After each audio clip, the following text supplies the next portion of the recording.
It was an unusually quiet evening in a quiet Chicago suburb. The streetlights flickered on and off on a deserted street, casting soft yellow circles of light over neat rows of houses with identical white fences and the pungent smell of mown grass. Somewhere in the distance, a car door slammed, someone clicked a lock on a gate, and then silence again, so thick that you could hear the wind rising and stirring the branches of the mature maples by the sidewalk. Warm light seeped from the windows of neighboring houses. Someone's shadow flashed on the second floor and immediately disappeared, leaving a calm, motionless room in the glass. In one of these houses, with a dark blue door and a brass handle, where a couple of garden chairs and a forgotten plastic car stood on the porch, lived a family that seemed almost perfect from the outside.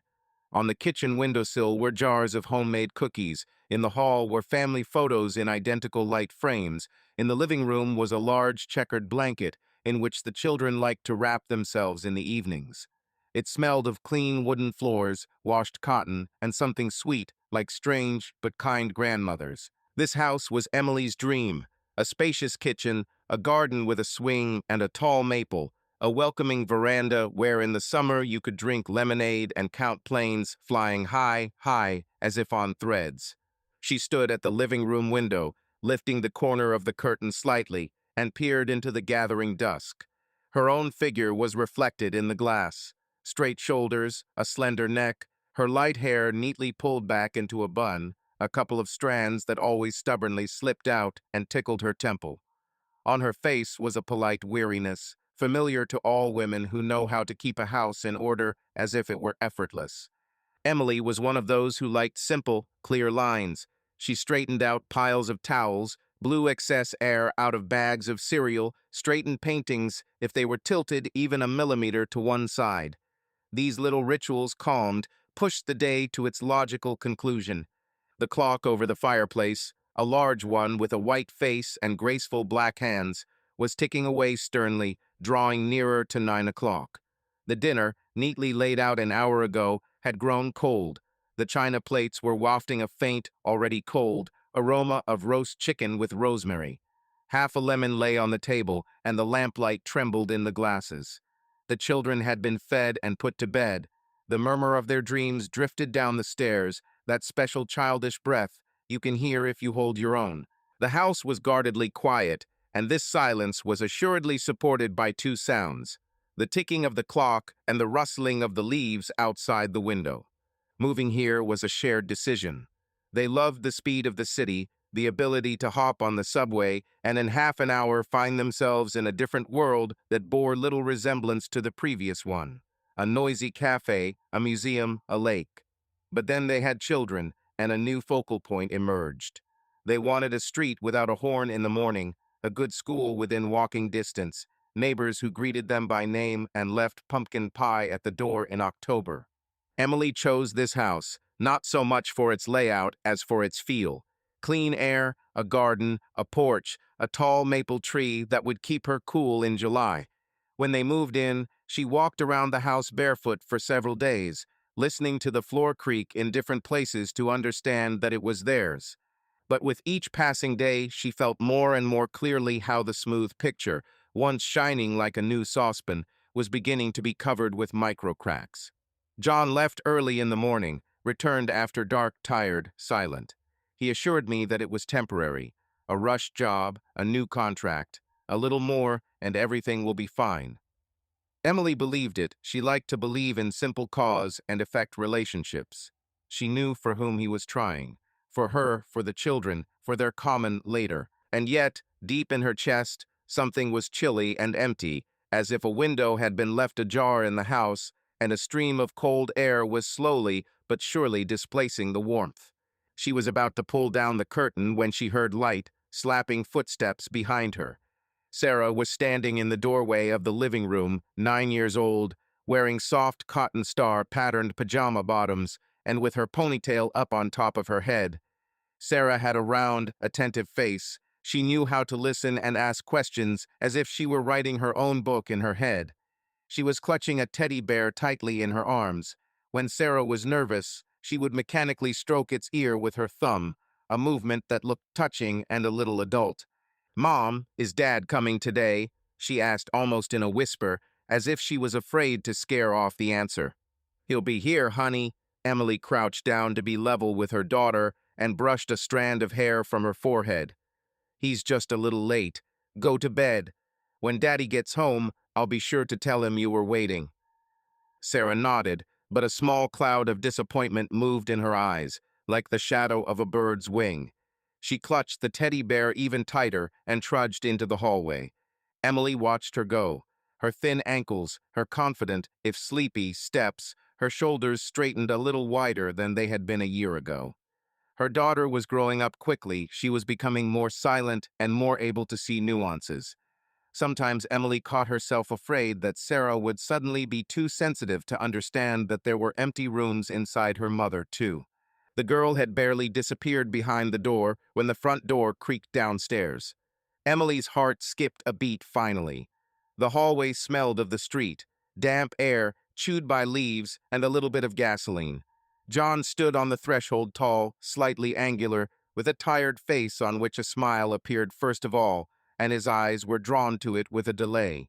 His coat was unbuttoned, the collar slightly wrinkled, the collar of his suit shirt was wrinkled. He always looked collected, but not pedantic, one of those men who have papers neatly folded in a briefcase and always have loose change in one pocket.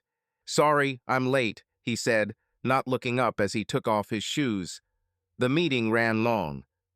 "Nothing," Emily answered automatically, and immediately caught herself saying nothing.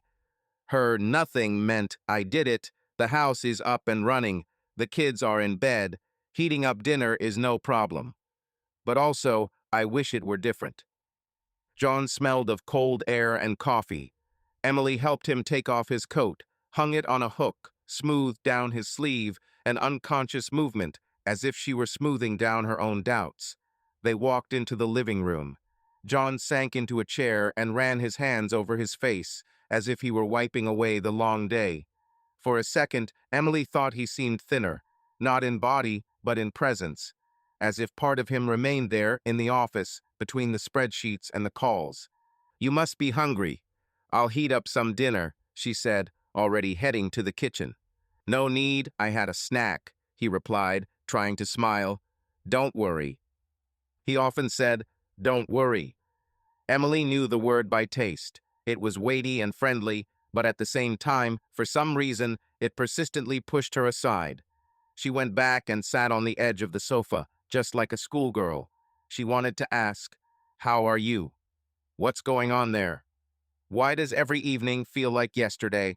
Instead, she was silent, looking at her husband's hands, strong, with short, clean nails and a thin, light scar on the knuckle of his thumb, the history of which had long since been erased from memory. "Sarah was waiting for you," she said quietly when the pause grew denser. "She wanted you to read her a story." John closed his eyes and took a deep breath. "I know," a guilty smile touched his lips. "I'm sorry too. I'll put her to bed myself tomorrow. I promise. It's just that right now, I can barely stand on my feet." John's words and the pauses between them were always honest. He didn't know how to play tricks. He knew how to work, gather people into a team, make plans, and reduce deadlines. He knew how to persuade too, but only things, not people. He rarely spoke about his own feelings, as if you can't go there with dirty shoes. "Maybe you should take the day off tomorrow," Emily suggested, carefully, like someone placing a cup on the edge of a table so it wouldn't jingle. "You'll rest, spend time with us." "I can't, Em." He shook his head, opening his eyes, looking past them to where his internal deadlines were. "You know what time it is. If I slow down, the project will be ruined. Just a little bit more and everything will be fine. Really." Emily nodded. She hears these words like a person who knows a melody, but each time finds herself listening to it until the end. What if today it sounds different? John stood up, came to her, and hugged her tightly, for real, the way he hugged only his own, her and the children. He pressed her to his chest, rested his chin on the top of her head. His skin smelled of mint and fatigue. In those short minutes, she remembered how they once lived in a cramped rented apartment with a creaky sofa, where they fit together, laughing, arguing, falling asleep, hugging. Then there were many plans, and they all began with the words, someday. Now there were fewer plans, they acquired specific dates and tables, and began to weigh more than they seemed on paper. "I'm sorry," John whispered. "You're the best. I'll make it right." That fix sounded like a world where everything could be put back together, like furniture after a move. Emily wrapped her arms around his waist, closed her eyes, and let the world become simple for a second. Two hands on her back, warmth in her chest, a small pause that contained their former lightness. After a couple of minutes, John pulled away and kissed her on the forehead. "I'll quickly take a shower and go to bed." "Okay." She nodded. She heard the steps echoing softly under his footsteps, the bathroom door closing, the water flowing into the pipes, a homely, even noise. She remained standing in the middle of the living room, her arms wrapped around herself above the elbows, as if she wanted to hold on to an invisible blanket. She walked slowly through the house. She took the forks out of the dishwasher and straightened them out in the drawer. She moved the vase of lavender a little to the left, so the lamplight would highlight the violet better. She cleared the untouched portion from the table. No, she wasn't offended. She was just cleaning. On the dresser in the living room was a framed photograph of her and John on the beach, their eyes squinting in the sun, Emily's hair wet and disheveled, their hands intertwined. She held his gaze the way one holds one's fingers on a favorite fabric, a brief, quiet touch. Out of habit, she looked into the children's room. Sarah's blanket had shifted toward her feet. Emily pulled it up and carefully adjusted the teddy bear's ear, also a habit, almost a game. In her son's room, there was the soft shadow of construction sets, a boat on the windowsill, a nightlight casting a painted moon circle on the wall. It smelled of vanilla shampoo and pencil shavings. She sat on the edge of the bed, not touching the sleeping man, just to feel how time flowed differently here than where phones were ringing. She returned to the bedroom. She opened the door more quietly than usual. The marks in her memory pointed to every creaky floorboard. John was already asleep, barely touching the pillow. He always fell asleep immediately, as if someone had turned off his internal light with a switch. His face had smoothed out. The stubborn crease between his eyebrows had disappeared. Emily looked at him and tried to remember the last time she had seen him like this, on a day relaxed and in no hurry. It had been a long time. She lay down next to him carefully, like you put a book on a crowded shelf. She pulled the blanket over herself, placed her hand under her cheek, straightened the pillow. She liked it when everything was level. In the darkness, the ceiling seemed lower than during the day, and the silence thicker. Through the slightly open crack of the curtain, the light of a street lamp was shining a rectangle on the wall, in which you could see the silhouette of a maple. The wind stirred the branches, and the rectangle breathed barely noticeably. She lay there for a long time, listening to her husband's breathing, deep and measured. Her thoughts piled up in neat stacks, like her towels, about Sarah's school, where she had taken over duty on Tuesday, about the grocery list, where a jar of honey was waiting for a check mark, about the garden, where she needed to take down the bird feeder before the raccoons got there. For a second she wanted to wake John, to tell him everything at once, without choosing her words. "I miss you, not in the sense that you don't come, but in the sense that when you do, it's as if you're still there." But she knew that nights were not for such conversations.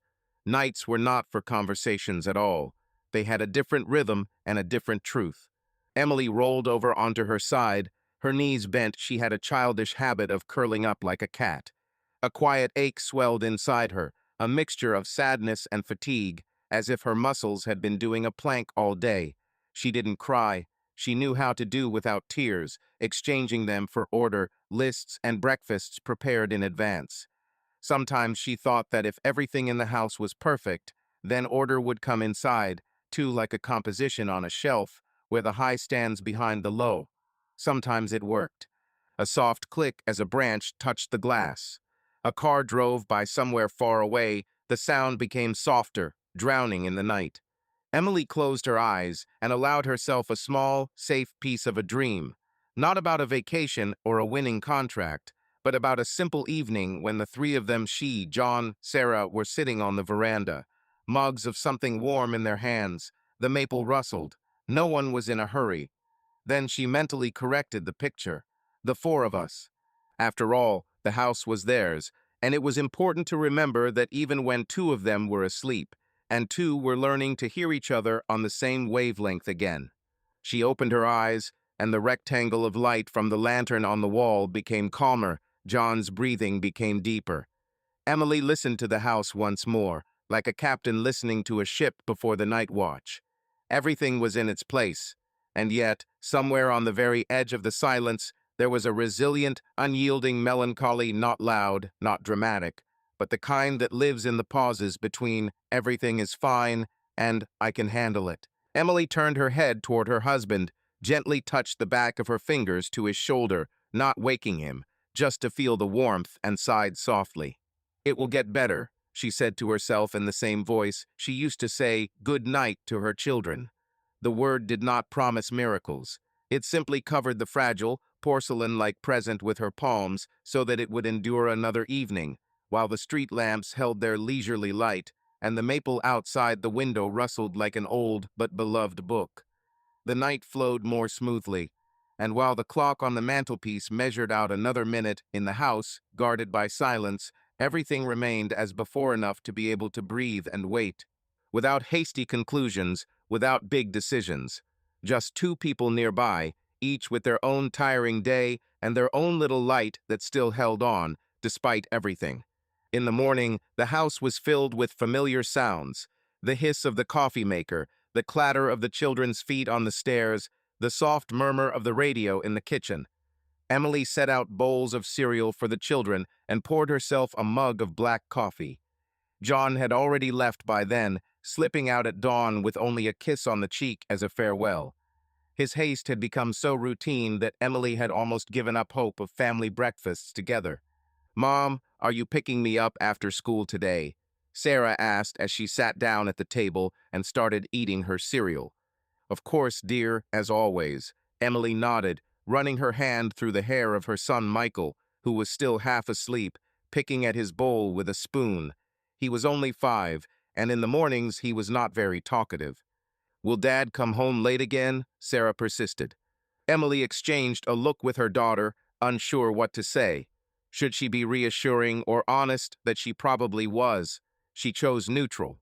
"Dad is trying very hard at work. Perhaps he will get off early today." "You always say that," Sarah muttered quietly, staring at her plate. "Sarah." Emily reached for her hand, but the girl only shrugged. "Will he come when I have a concert?" Sarah asked unexpectedly, raising her eyes. "Of course, my dear. He promised, and I'm sure he'll do everything he can to be there." Michael finally looked up from his bowl. "Will Dad come to my birthday?" "Of course, sunshine." Emily smiled and kissed her son on the top of his head. "Okay," Sarah sighed. "I'll call him myself this evening. Maybe he'll answer me." Emily felt a twinge in her chest, but she just nodded. "Good idea, dear. He'll be pleased to hear your voice." Half an hour later, having fed and packed the children, Emily took them to school and kindergarten, waved goodbye, and drove back. In the car, which was now empty and filled only with the rustling of tires on the asphalt, heavy thoughts again overwhelmed her. Previously, before the move, she worked as a marketer in a small agency. But having moved to the suburbs, she decided to temporarily become a housewife. It was easier for the children, and the trip to the city would take too much time. At first, the novelty of the chores was exciting: home improvement, meeting neighbors, caring for the garden. But now that everything had become routine, the days began to resemble each other. The house was empty until 3 o'clock in the afternoon, until the children returned from school, and Emily increasingly found herself aimlessly scrolling through the feed on her phone or rearranging the already perfectly arranged decorations on the shelves. That day, returning to an empty house, she suddenly realized she can't go on like this. She needs to find something to do, something to distract herself from her thoughts, otherwise the melancholy will completely consume her. Emily remembered a conversation with her neighbor Linda last week. Linda, an energetic woman in her 40s who lived 2 houses away, mentioned a new yoga class she was attending in the mornings at a local fitness center. At the time, Emily had waved it off, saying that yoga wasn't for her, and she had no time. but now the thought of something new seemed attractive. Without thinking twice, Emily found her old, several-year-old athletic leggings and a comfortable t-shirt in the dresser. She pulled her hair back into a ponytail and looked in the mirror. She was 32, and her figure had changed slightly after 2 births. Her waistline was a little softer, and a few wrinkles had appeared at the corners of her eyes. But overall, she still looked young. "What if I like it?" she said quietly to herself, trying to push away her embarrassment. The gym was 10 minutes away, just long enough to switch from household chores to self-care, but not so far that she had to change her mind. Emily arrived a little early and sat for a few seconds before turning off the engine, feeling a slight tremor in her stomach, the same one that schoolgirls get before their first lesson at a new school. Through the wide glass windows, she could see the morning light pulsing languidly inside, reflecting off the mirrors. In the parking lot were equally practical cars, which could easily fit child seats, groceries from the supermarket, and a bag of extra shoes, the transport of women who had learned to carry small worlds on their backs. The building was modern, sleek, with a discreet sign. Inside, there was the smell of freshly washed floors, faint notes of eucalyptus from the diffuser, and the familiar PP of electronic turnstiles. The reception area was decorated with a vase of fruit water orange slices stuck to the glass, and it seemed that time here, too, was slightly diluted. Emily noticed her figure in the mirrored column. Dark leggings, a simple light t-shirt, hair pulled back into a high bun. Her face with a slight natural blush and attentive eyes, alien and familiar at the same time. She liked that she looked just herself, without the role of mother and wife, a pure version of Emily that she had not pulled out into the light for a long time. The locker room was filled with the sound of light chatter. Linda, a neighbor with endless energy and a phenomenal memory for everyone's birthday on the street, was standing at a locker, animatedly telling 2 women about the school's fundraiser committee. "Oh, Emily," Linda noticed her first, waving her hand as if she were rescuing her from a ship. "Did you really make it to us?" "I decided to try it," Emily smiled, shaking his hand. Linda always touched his palm with a full, warm, confident hand, the kind that you want to hide your thin, slightly cool one from out of habit. "Otherwise, I'm going completely crazy at home." "That's right, at least you'll have some fun," Linda winked conspiratorially. "Our instructor is wonderful. You'll like it." The neighbor's words sounded like praise for a step already taken, and Emily suddenly felt some invisible fold straighten out inside. Wonderful, it would seem neutral, but Linda's intonation had that very friendly warmth that Emily had been missing lately. She was so rarely called by name without haste, as if this name was not a checklist, but an invitation to be herself. The women walked into the hall. The parquet floor was springing slightly. The mirrors went into the wall, doubling the light and the people. Along the perimeter were neat stacks of blocks, belts, rollers lying by the wall. Smooth music flowed from the speakers, almost like a whisper. Emily took a rug with an unpretentious gray print and unrolled it in the middle row, not to hide in the shadows and not to run into the avant-garde. This was her usual solution, not to shout about herself, but not to dissolve either. "Good morning, everyone," a male voice said at the entrance. There was no pretense of cheerfulness or laziness in it, but a warm neutrality, as if someone had opened the door and let in clear air. "Ready to work a little?" The instructor was tall and flexible, as if he had rubber bands inside him instead of gears. Black t-shirt, sweatpants, light gait. His face was open, his smile was designed in such a way that it seemed he was happy to see you specifically, not the crowd. He easily caught Emily's eye and nodded, without unnecessary insistence, simply noting a new face in space. "My name is Max," he introduced himself. "It's nice to see familiar faces, and I see there are some new ones. Let's get acquainted. What's your name?" Emily felt a slight heat rise to her cheeks, not from embarrassment, but rather from being seen. Emily," she said, and the name suddenly seemed to carry a little more weight when spoken out loud. "Nice to meet you, Emily." Max smiled in a way that didn't look rehearsed. "I hope you enjoy our lesson." The music flowed more densely. They began with breathing, inhaling to 4, exhaling to 6. Max explained simply, without a sotricism. Look at one point, it helps the brain stop running. If you feel bad in a pose, you don't have to stay there. Words that usually irritate sound like instructions for life here. Emily moved carefully at first, as if she were holding a fragile cup in her hands. Her body reacted with a delay, but gradually found a rhythm. Thoughts were glued to the count. Inhale 1, 2, 3, 4. Exhale 1, 2, 3, 4, 5, 6. Try to stretch from the top of your head to your tailbone, Max said. Think about length, not depth. At some point, as Emily was bending down, she felt someone else's warmth appear next to her. A light touched the pads of her fingers on her shoulders, guiding, not overbearing. Max stood behind her, gently adjusting the angle, helping her back straighten. There you go. Excellent, he said quietly, his voice right next to her ear, but not intruding. See the difference? Yeah, thank you, Emily breathed out, and for a second she lost count of her breaths. He smelled minty and clean, like aftershave, fresh gum, maybe for shower gel. It didn't promise or demand anything, it was just there, like a musical note that was nice to return to. Emily suddenly found herself feeling good just from the simple, respectful attention he was giving her. And then she scolded herself. He's doing his job, that's all. Max went over to another student, adjusted the strap on her foot, helped her hips straighten. Emily, suddenly feeling the emptiness where there had just been a warm presence, almost missed the next command.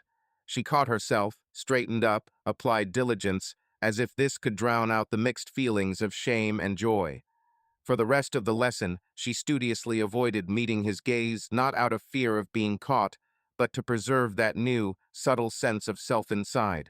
The final shavasana lay like a soft blanket over the room. The lights were dimmed, the music became almost transparent. Emily lay there, feeling her palms warm from contact with the mat, the trembling in her muscles subside, her thoughts sorted out like books on a shelf. The children's clubs in their place, the shopping list nearby, the conversation with John on the top shelf for now, I'll be back later. When the music died down and people rustled their clothes and bottles, she felt a little sorry to get up, as if you were falling off a windowsill where you had just settled in the sun. So, did you like it?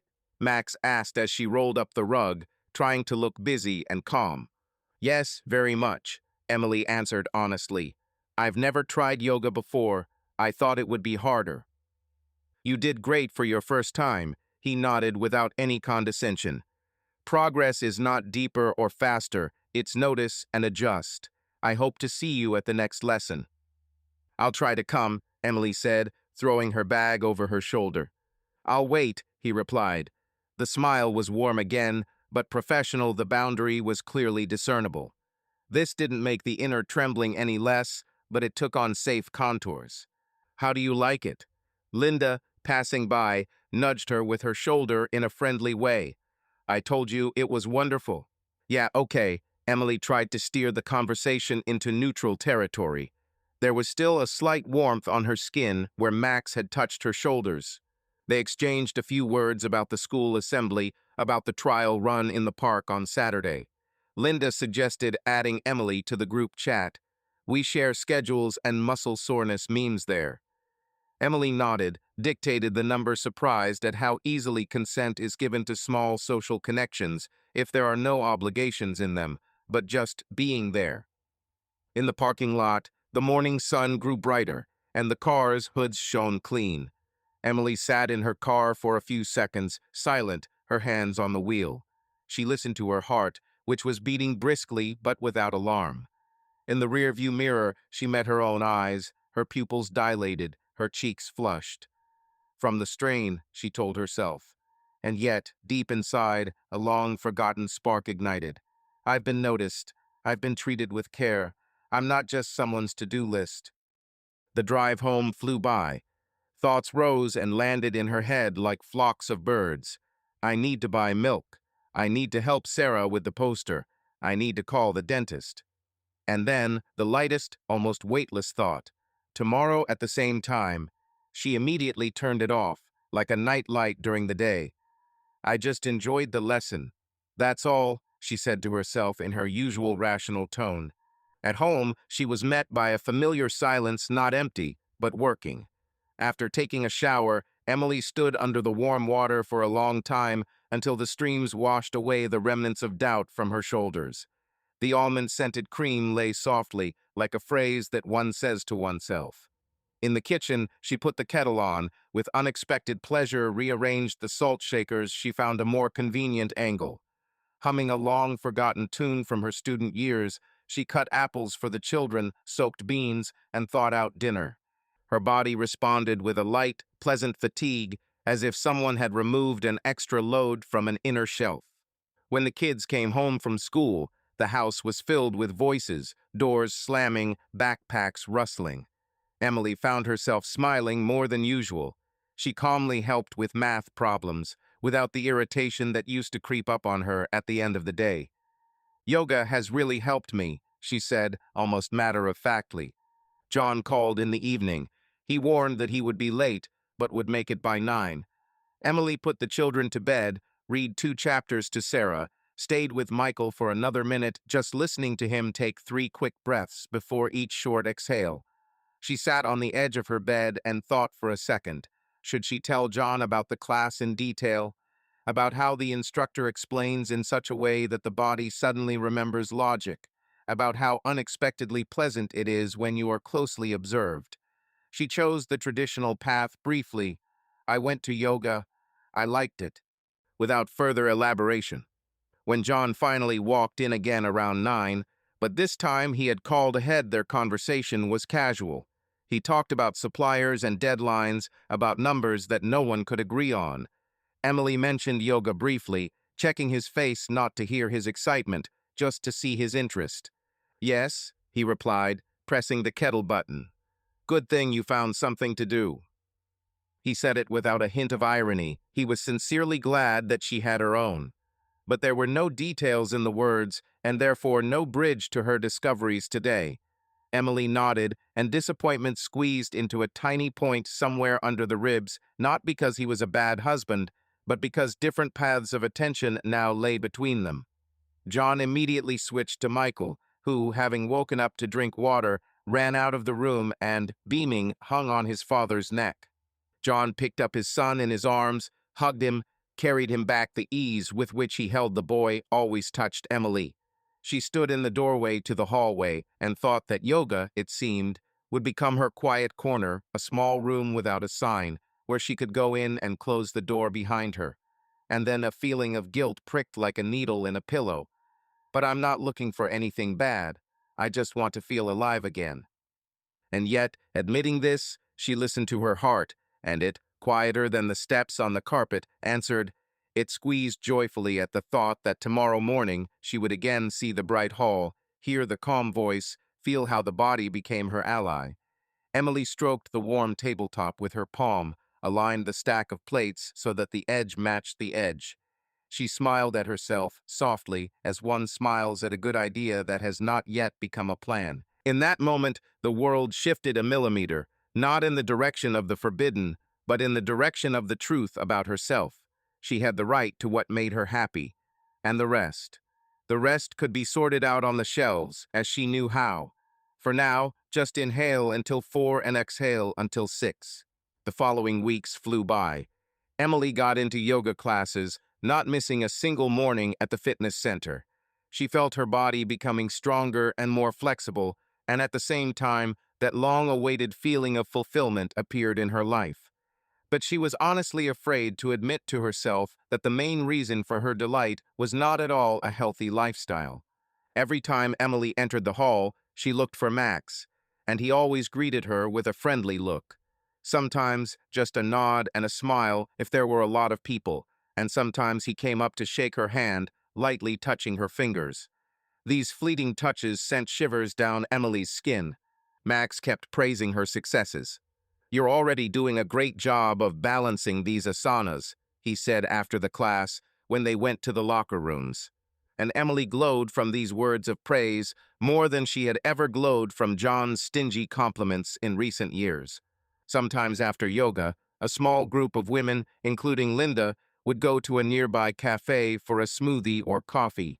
Emily would join them a couple of times, and Max would sometimes stop by too. He must have had a window before the next class. The group chatted casually, discussing exercises, kids, and recipes. Max would often joke, making the women laugh. Emily would laugh, too genuinely easily, as if she had forgotten about her worries at home. She noticed that Max would look at her longer than usual when she laughed or told a story, and each time he looked at her, her heart skipped a beat. One day, after a particularly energetic class, the excited students left, and Emily stayed behind to pack her things to tie her sneakers to finish her water. Linda had already left on business, and there was no one in the locker room except her. Suddenly, Max appeared at the door. "Emily, are you okay? You're so quiet today," he asked, leaning his shoulder against the door frame. She flinched in surprise, but then smiled. "Yeah, everything's fine. I was just thinking." Max came a little closer, looking into her eyes. "If it's not a secret, what about?" Emily looked down at the bottle of water in her hands. She didn't want to lie to this considerate, kind guy, but she couldn't tell the truth either.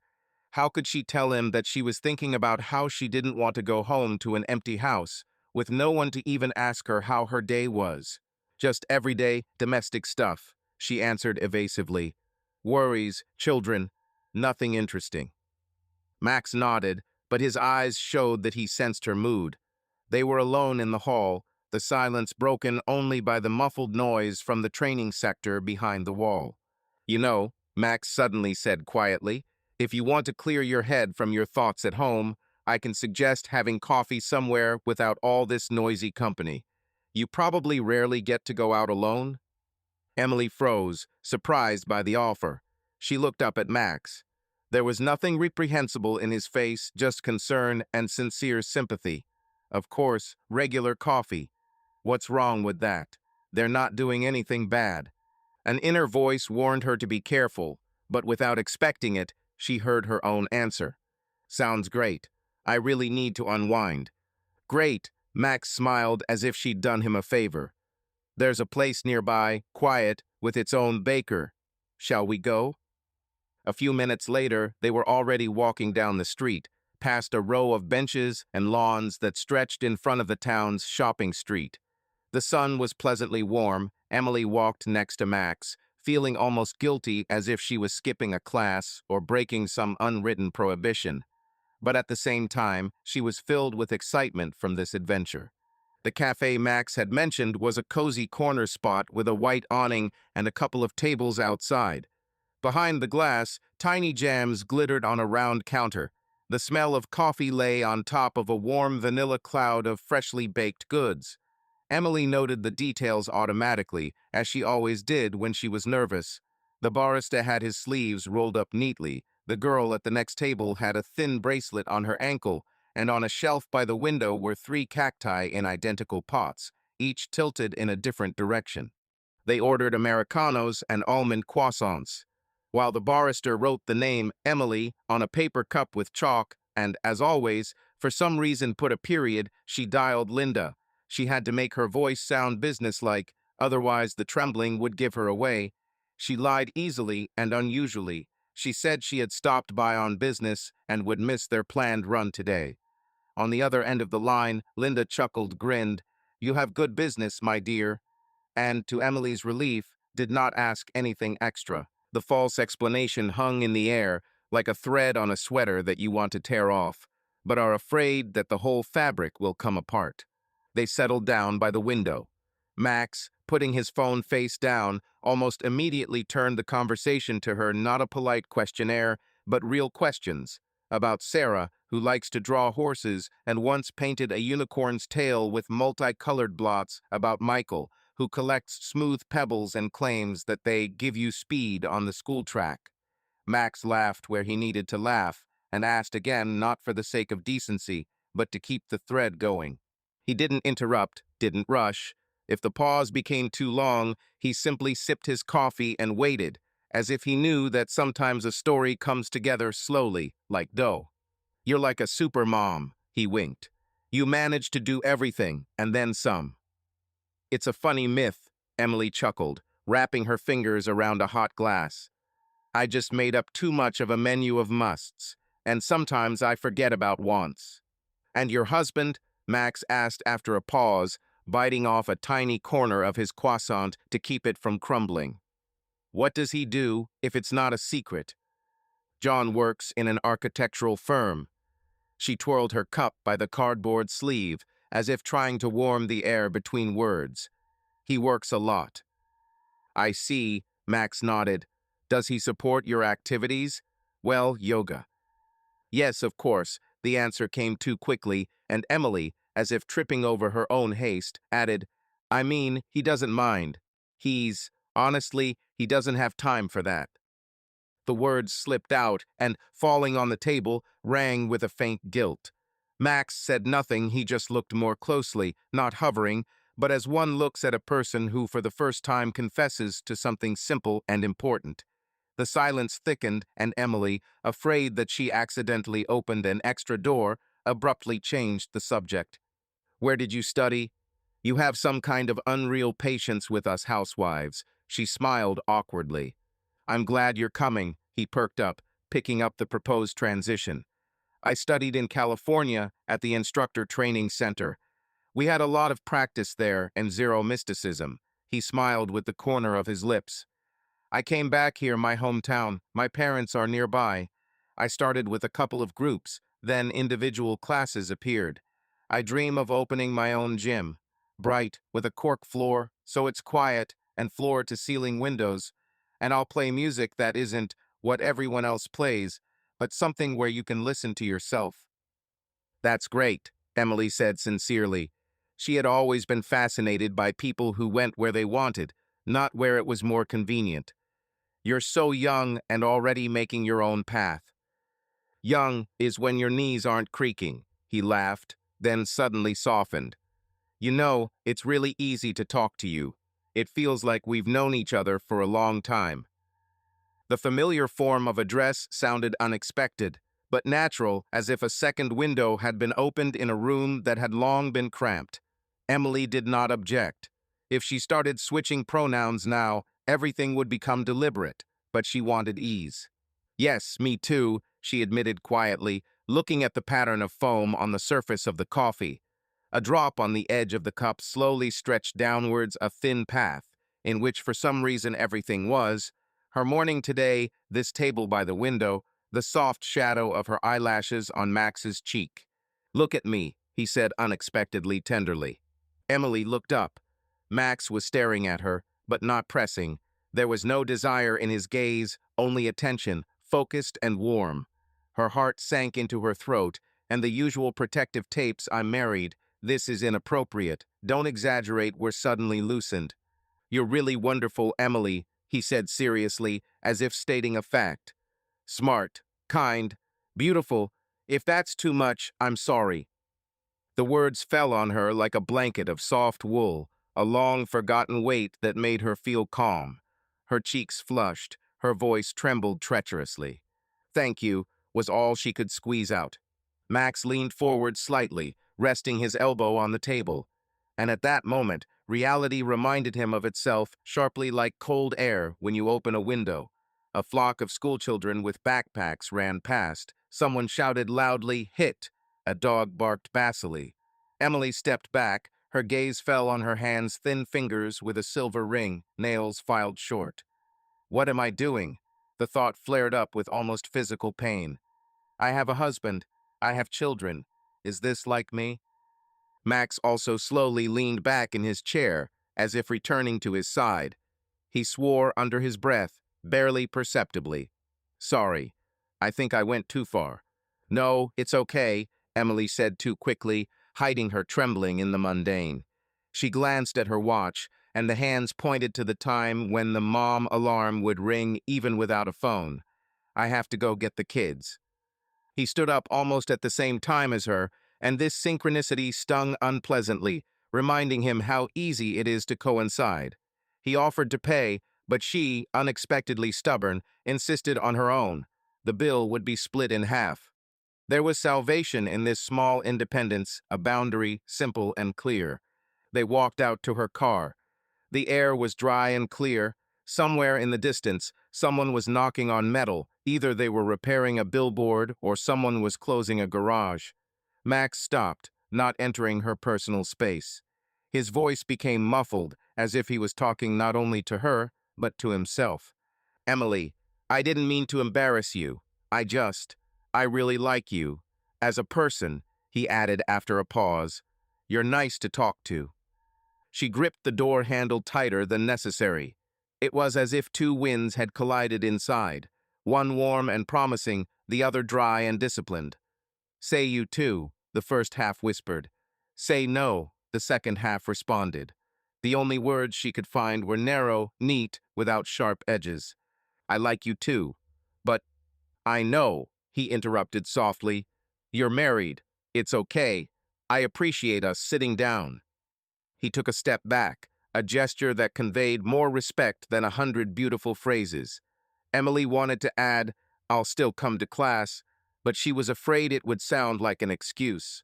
She simply got into the car, rolled down the window, and, choosing words that wouldn't open the doors any wider than necessary, said, Until tomorrow. See you tomorrow, he repeated. The road to school unfolded as if it had been rewinded. Familiar intersections, traffic lights, signs, everything flew by before it had time to catch her eye. Thoughts ran along the corridors, collided, and returned to the same phrase, I really like you. Sometimes her chest felt stuffy like after a race, when you forget to exhale. Emily caught herself counting in time with the turns. Inhale 1, 2, 3, 4. Exhale 1, 2, 3, 4, 5, 6. And so on to the school gates, where the smell of asphalt mixed with orange juice and damp school bags. Sarah ran to the car, waving her notebook. Look, I made the sun. Michael trailed a step behind, as always, intently exploring the cracks in the road with the toe of his sneaker. Emily discovered that her smile was real. She kissed them both, helped with their belts, asked the usual questions about math, about the fight in 3rd B, about the new girl who talks too loudly but seems kind. The words filled the empty spaces softly, like water, and Emily thanked fate for this clear, simple noise. At home, everything was in a rut. Snacks, homework, discussing the unicorn image on Sarah's poster, building a tower of blocks for Michael to compete with invisible opponents. In the kitchen, soup was boiling, the oven was patiently waiting for lasagna, the dishwasher indicator light was green. Emily found herself working economically and precisely, like a craftsman at a familiar machine.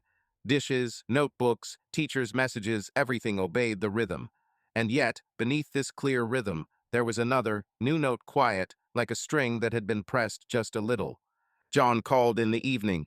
He said he would be late, but would be back no later than 9. His voice was tired, like footsteps down a long corridor. He was talking about suppliers and how the deadlines have slipped. Emily answered evenly as usual. Okay, don't worry, I'm done. She didn't say a word about the cafe, and even less about Max. She mentioned yoga in passing. I went, I liked it. John replied, Great, I'm glad you found it for yourself. And he switched to the fact that he needed to send a letter tomorrow. Emily listened to him and thought that at some point they had learned to live in parallel lines, not to intersect, so as not to spark. When the children fell asleep, the house was filled with the most tender hum. The refrigerator whispered its own thoughts, the clock measured the seconds, the tiles rustled outside the window, the wind promised a dry night. Emily sat on the edge of the bed and unscrewed the phone. Linda sent a sticker, and "How are you?" Emily had already typed. "Everything is fine, I'll come tomorrow," but erased it and wrote more simply, "Alive. Thank you for your concern." She did not want to tell. Not because Linda would judge, no, Linda would rather tease and give sound advice. It just seemed too fragile, and it is better not to give fragile things into the wrong hands, even good ones. In the bathroom, washing off her makeup, Emily caught her reflection in the mirror, tired but somehow clear. She paused, studying the details as if for the first time. The mole under her left eye, the fine line at her lips, the familiar line of her jaw. Beautiful, the word had said in the afternoon. The word did not ring false. It was like a brick on which you could carefully place your foot as you walked the uneven road inside yourself. In the bedroom, she smoothed the bedspread, straightened the corner of the pillow. On the nightstand were three things: a book, a thick paper bookmark with a maple pattern, and her own phone. Emily turned the sound off and turned it face down, a gesture she had previously considered unnecessary. Then she picked up her yoga mat, and without unrolling it, she held it to her face, inhaling the light scent of rubber and lavender.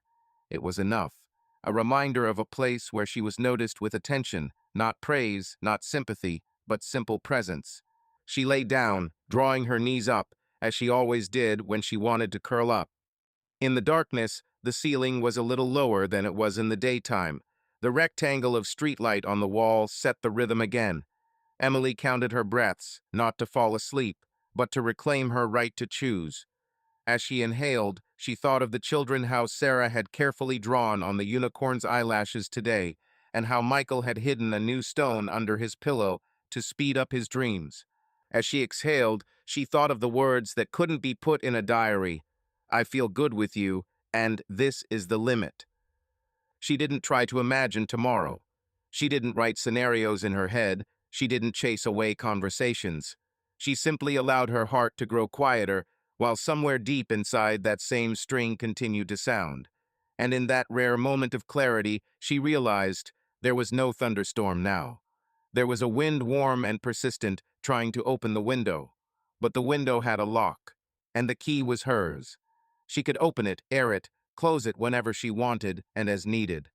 The thought, simple to the point of obviousness, suddenly turned out to be a relief. The clock on the nightstand softly clicked the next minute. Emily rolled over onto her back, straightened her shoulders, and, without opening her eyes, smiled at herself, at the house, at the morning that would come regardless of her decisions. She let this calm wash over her like water in a warm pool up to her chin, no deeper. And she lingered in it, just long enough not to lose her balance when the world began its usual run again. Emily woke up before dawn, a few minutes before the usual alarm clock melody was supposed to cut through the silence.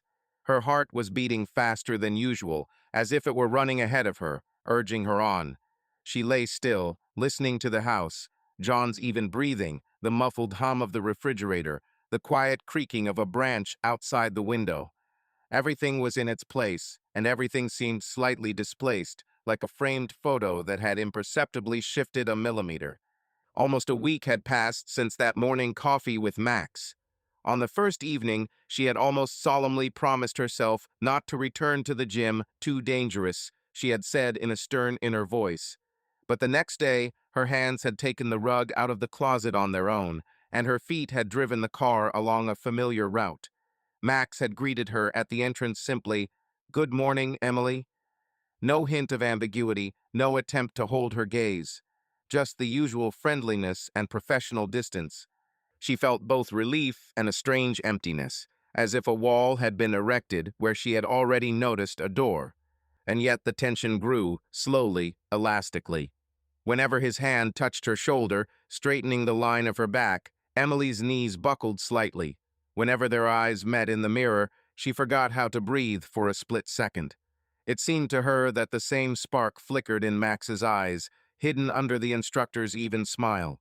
Her own "no" and "you shouldn't" died down until the next lesson, and then flared up again like matches. At the end of the week, after practice, the gym was empty. The music had stopped, the mats had been put away. Emily was tightening her laces when she heard his voice, quiet, as if for two. "Emily, can I talk to you for a minute?" She looked up.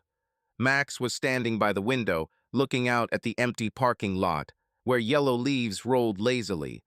There was something determined and fragile about his posture.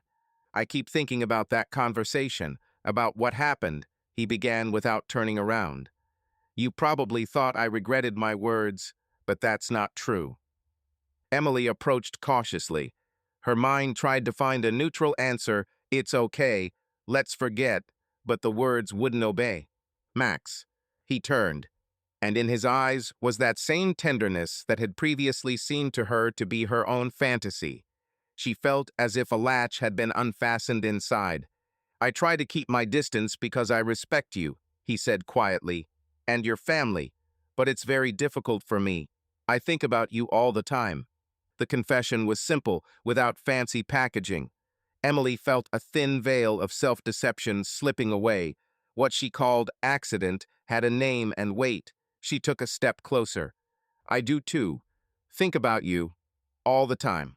The pause, in which it was possible to retreat, lasted a moment. Max covered it in 2 steps. His palms lay on her cheekbones carefully, as if asking, "May I?" Emily responded with a deep breath, and with this "yes" under the skin. The kiss turned out as the first one should have been, soft, testing, careful, and then warming, confident. All their nose crumbled to dust. For a second, the world shrank to the line of their lips and the warmth of their hands on the back of her head. When they pulled back, both were breathing hard. Emily felt her cheeks burning, and suddenly she realized there was no guilt. There was fear and a dizzying happiness, like on a carousel, when the ground slips out from under your feet, but you hold on tight. I'm sorry, Max ran his thumb down her cheek.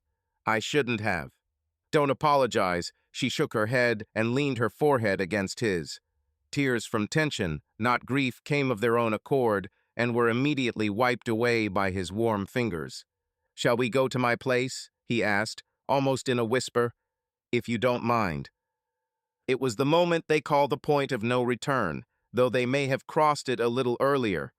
Emily closed her eyes and, before her mind could give the order, nodded. The journey took less than 5 minutes. A residential complex next to a park, neat paths, the smell of pine needles. Max's apartment turned out to be small, bright, with windows overlooking the park. On the walls were posters of old concerts, on the table was a stack of books, and above the sink were mugs on hooks.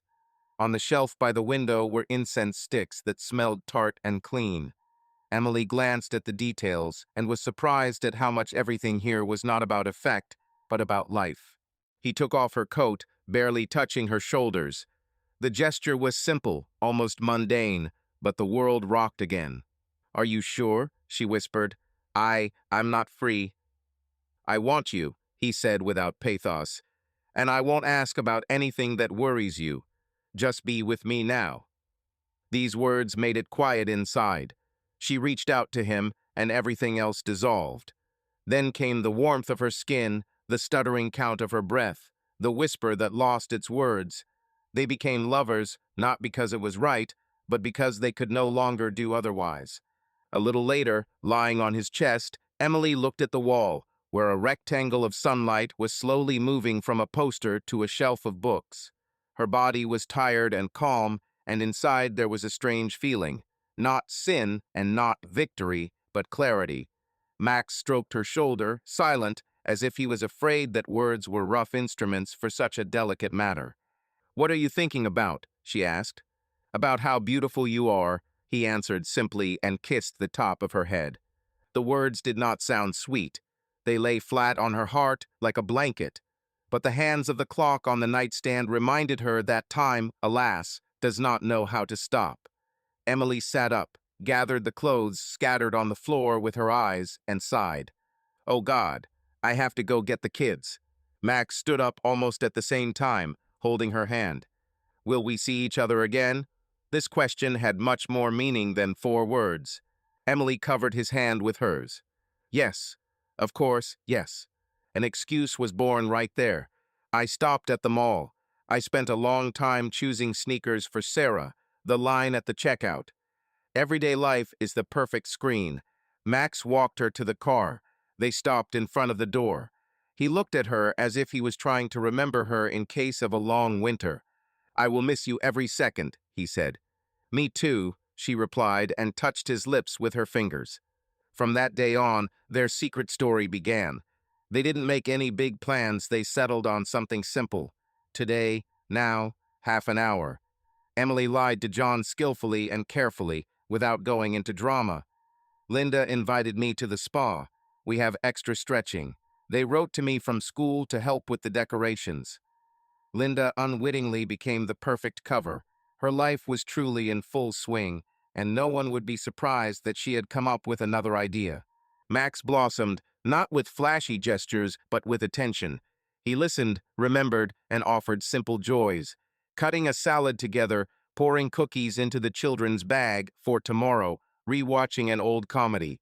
There was a new toothbrush in his apartment, just in case you forget yours. On the balcony, there was a blanket under which they sat, watching the people passing by in the park. He held her hand as if it were the most natural object in the house, and Emily thought that sometimes happiness is not fireworks, but a steady, warm light. They walked through the park, choosing paths where acquaintances rarely appeared. They stayed a little closer than friends were allowed, and a little further than was appropriate for lovers.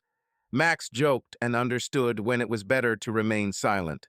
Sometimes she caught his wary gaze. He listened to footsteps, looked back at intersections, not paranoia, but caution. He rarely came to the suburbs and always waited around the corner, hiding behind the crowns of maples. At these moments, Emily felt like the heroine of a bad movie and still did not want to leave the hall. She became more inventive. Schedules hers and her children formed a Tetris. Empty spaces were filled with meetings, blocks of turns, and turns assembled her day. She learned to keep her phone on silent, and notifications from Max were hidden under a harmless fitness app icon. Sometimes they exchanged funny codes. Today's pulse is off the charts meant, I want to see you. Need to stretch, I have half an hour. John, absorbed in the contract, asked a few questions. He only noted that Emily looked better younger, he said once, flicking her nose as he had before. She grinned and replied, yoga. The conversation stung, but she pushed it away like a mosquito bite, unpleasant but not fatal. At night, when the house leveled out and the silence grew thick, the guilt came. Emily lay next to her sleeping husband and replayed scenes in her head. How she turned her face away when Max called. How she smiled at her daughter, knowing she would be leaving in an hour. How she chose neutral words. She felt betrayed not only by him, but by her old self, the one who believed in one and only forever. She closed her eyes, counted to 6 on the exhale, and somewhere between 4 and 5, a thought would appear that became an excuse. I can have a little happiness.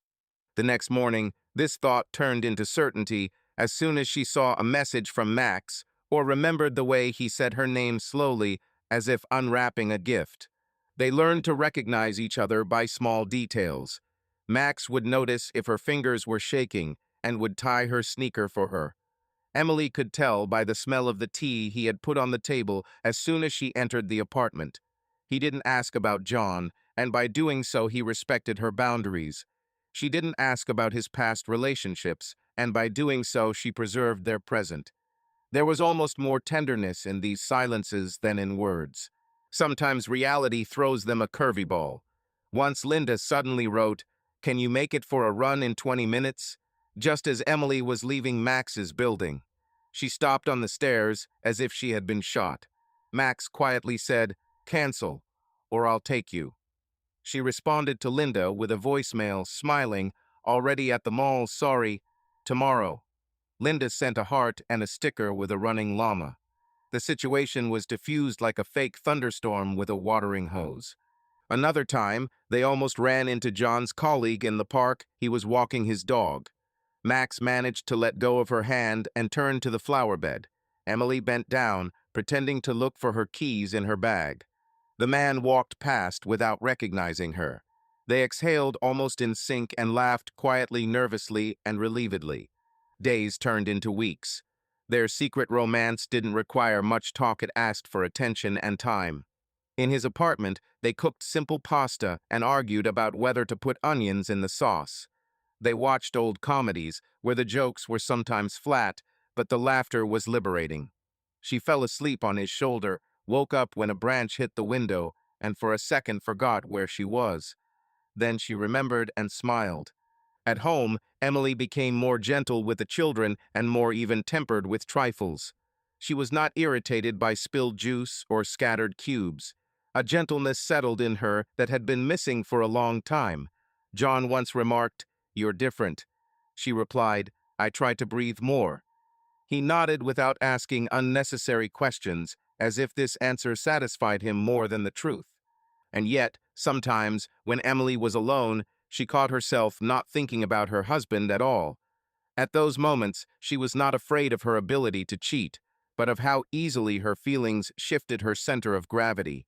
She remembered her student days with John, conversations until dawn, and she felt simultaneously light and empty, like in a room after a party where you can still smell the candles, but the balloons have already deflated. She didn't try to make plans beyond tomorrow. She felt that calling their relationship the future would ruin the present. Max seemed to feel the same way. He didn't say, "When will this end?" or ask, "What next?" Sometimes he just held her tighter than usual, and that was enough. So the weeks passed, light and dense. There was a beat in her chest, and next to it, a counting rhythm. Inhale to 4, exhale to 6. Emily kept her balance as if on a thin plank and believed that she could walk along it forever as long as she had enough breath. But every secret has weight, at first weightless, like smoke, then more and more tangible. Emily didn't yet know that somewhere nearby, circumstances were already taking shape that would not ask if she was ready. For now, there was only the sun in the window, messages, careful routes, and her own heart, which was learning to beat in a new rhythm. Saturday morning was the first time in a long time that John had missed work. The project he had been working on for months had been handed in the day before. His bosses had generously given him a day off. Emily was delighted, a whole day for all four of them, just like the old days. The children vied with each other for rides, cotton candy, and the scariest ride, and John, well rested, unusually light, nodded without argument. The house came alive. The kitchen smelled of cinnamon and toast. Sarah and Michael raced up and down the hall, arguing over what color the balloon should be for good luck. John, whistling, carried folding chairs and a blanket out to the car, checked the pump on the ball, tightened the lids on the lunchboxes. Emily, looking out the window, felt a tenderness in herself. John, like this, had always been her weakness. She straightened her back and said to herself, "Today is just family, just us."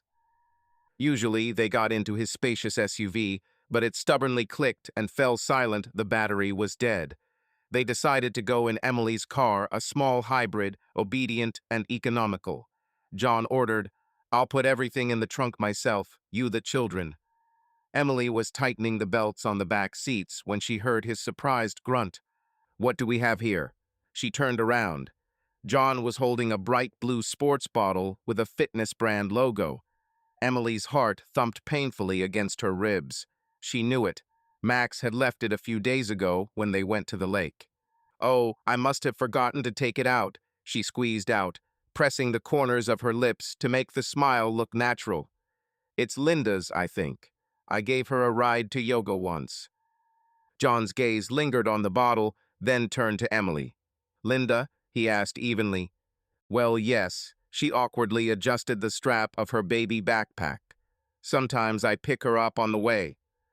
Doubt flashed in John's eyes. He knew their street too well. Linda was 10 minutes away, and the center was an equal distance away. But he only chuckled. "It's strange. I saw a pink bottle at Linda's, the one with flowers." Emily's fingers went cold as she heard Sarah poke her nose out of the car. "Let's go already." "Let's go," John responded, threw the bottle back, and slammed the trunk. The road flew by to the familiar voices of the children. Emily tried to keep up the conversation, commenting on the sky, the radio, their rare joint outing. John nodded, but said little. Usually he told stories while driving about a strange colleague, about a funny blunder at a meeting. Today, short answers. Emily felt an invisible lump next to her, as if a silent passenger had sat down in their car. The day had turned out well, after all. They were screaming on the roller coaster, sharing donuts, smearing sticky caramel on their hands. John was laughing, throwing balls with Michael, making fun of Sarah's loud screams. Emily forgot about the morning shot for seconds, laughing with them, taking pictures of John with the children in ridiculous paper crowns. Everything seemed fine. But as soon as they got home and closed the door, the silence again pulled a thin film over their fun day. The bathroom bubbled with children's foam, pajamas rustled. Emily dried Sarah's hair and listened to John in the garage tinkering with the SUV's battery. Metal clanked, Someone swore quietly into space. The children fell asleep quickly. Fatigue did its job. The house leveled out. Emily went down to the kitchen, laid out the remains of the snack, put the kettle on. On the table stood the same blue bottle. John must have brought it with him. She touched the lid, as if checking whether it was real, and immediately pulled her hand away. John walked in, wiping his palms on a towel. His fingers smelled of metal and shampoo. He paused, looking at the bottle, then at Emily. "We'll bring it to Linda tomorrow," he said casually, but there was a slight metallic note in his voice. "So it doesn't lie around." "Of course," Emily nodded. "Are you absolutely sure it's hers?" I'm not sure. Maybe another woman from the group. She had chosen this path in advance as safe. Many people there go with similar ones." John shrugged. He took the bottle and turned it over in his hand, like a foreign object that you were trying to understand. "Strange shape of the lid," he said casually. "I've never seen one like that before."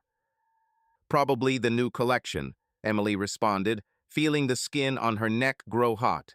"Probably," John repeated and placed the bottle on the edge of the table. "Would you like some tea?" "Yes." They drank a cup in silence, one at one end of the table, the other at the other. A mundane, almost comical picture, if not for the taut string between them. John talked about the battery. "I charged it. I'll start it tomorrow." Asked about Sarah's school project, about Michael's shoes. The words carefully skirted the center. "Shall we lie down?" he suggested when the cups were empty. "Yes," she agreed. In the bedroom, they moved like a rehearsed duet. Lights, curtains, toothbrushes. John touched her shoulder, briefly, habitually. Emily responded with the same familiarity. But sleep did not come. She listened to him roll over, to his exhale longer than usual. Her own thoughts went in circles. Tell the truth? No. Tell a half-truth? Dangerous. Think of a better explanation. What? At dawn, Emily woke to the click of the door as John went down to the garage. She sat on the edge of her bed, staring at the gray rectangle of light on the wall. Her phone vibrated on the nightstand, a text from Max. "How are you? I thought about you yesterday." Emily clutched the screen to her chest, like she had clutched a letter as a child.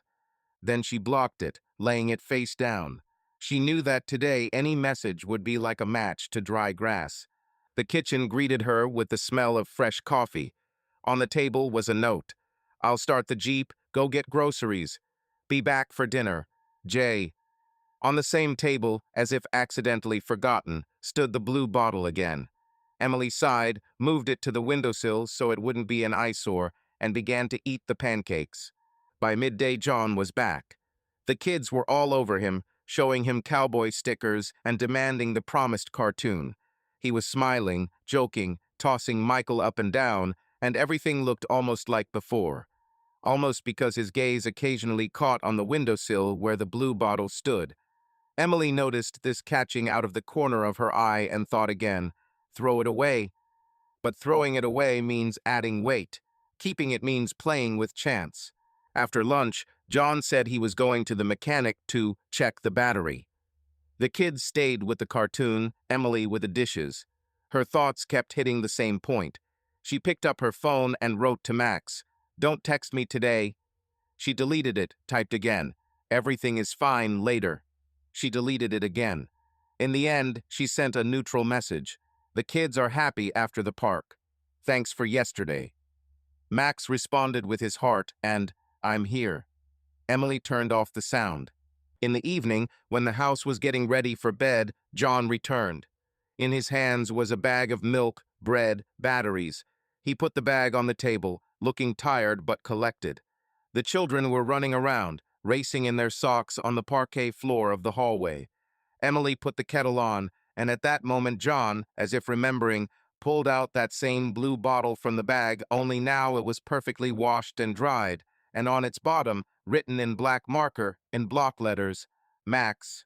Emily went cold not from the letters, but from the neatness with which everything was done. "I dropped it," John said calmly. "I decided to wash it. Interesting, isn't it?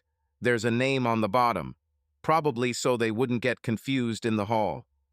He placed the bottle on the table, so that the inscription was visible. The silence formed a Rubik's Cube. Somewhere above, Sarah was laughing at her own joke. The kettle was bubbling with water that was almost boiling. Emily looked at the letters and knew. Linda wasn't working anymore. Neither was the other woman in the group. "Who's Max?" John looked up. His voice was even, not shouting. But in that evenness was all the heaviness. Emily swallowed. The first thing that came to mind was the habit of saving the closest thing to her. Instructor, just a name on someone else's bottle. Accident. The words came to mind. This is a trainer at the studio. I took it by mistake. And suddenly, as clear as an open window in a quiet room, the thought came. It was becoming impossible to live on with each new accident. "There's Max in our group," she said, hearing how his voice was treacherously soft. "The instructor. It's probably his." "Probably." John still held her gaze calmly. "You said Linda's." Emily faltered. "I was scared of your reaction and said the first thing that came to mind." "My reaction to the bottle?" he asked without mockery. "Or to the name?" Her throat felt dry. Emily wanted to look away, but she held her gaze, as if that was what she still had the right to do. "On the situation," she said. John was silent. He went to the sink, turned on the water, turned it off. He returned to the table. His face was calm, but in his calm there was a weariness not from the day, but from this unanswered task. "Okay," he said, "let's just keep it simple. Are you more familiar with the owner of this bottle than instructor-student?" Emily's insides twitched. She suddenly saw clearly. Behind that short, "let's just," was a year of unsaid things, months of his nightly returns, her endless, "I can handle it." And then there was today's laughter and cotton wool, the donut crumbs in the car, the children's joy. Her lips trembled. No was the easiest answer possible, and a lie heavier than stone. "John," she began, but in the hallway Sarah screamed, "Michael, don't hit." And then there was a squeal and a cry. They both flinched at the same time. John took a deep breath and took a step back.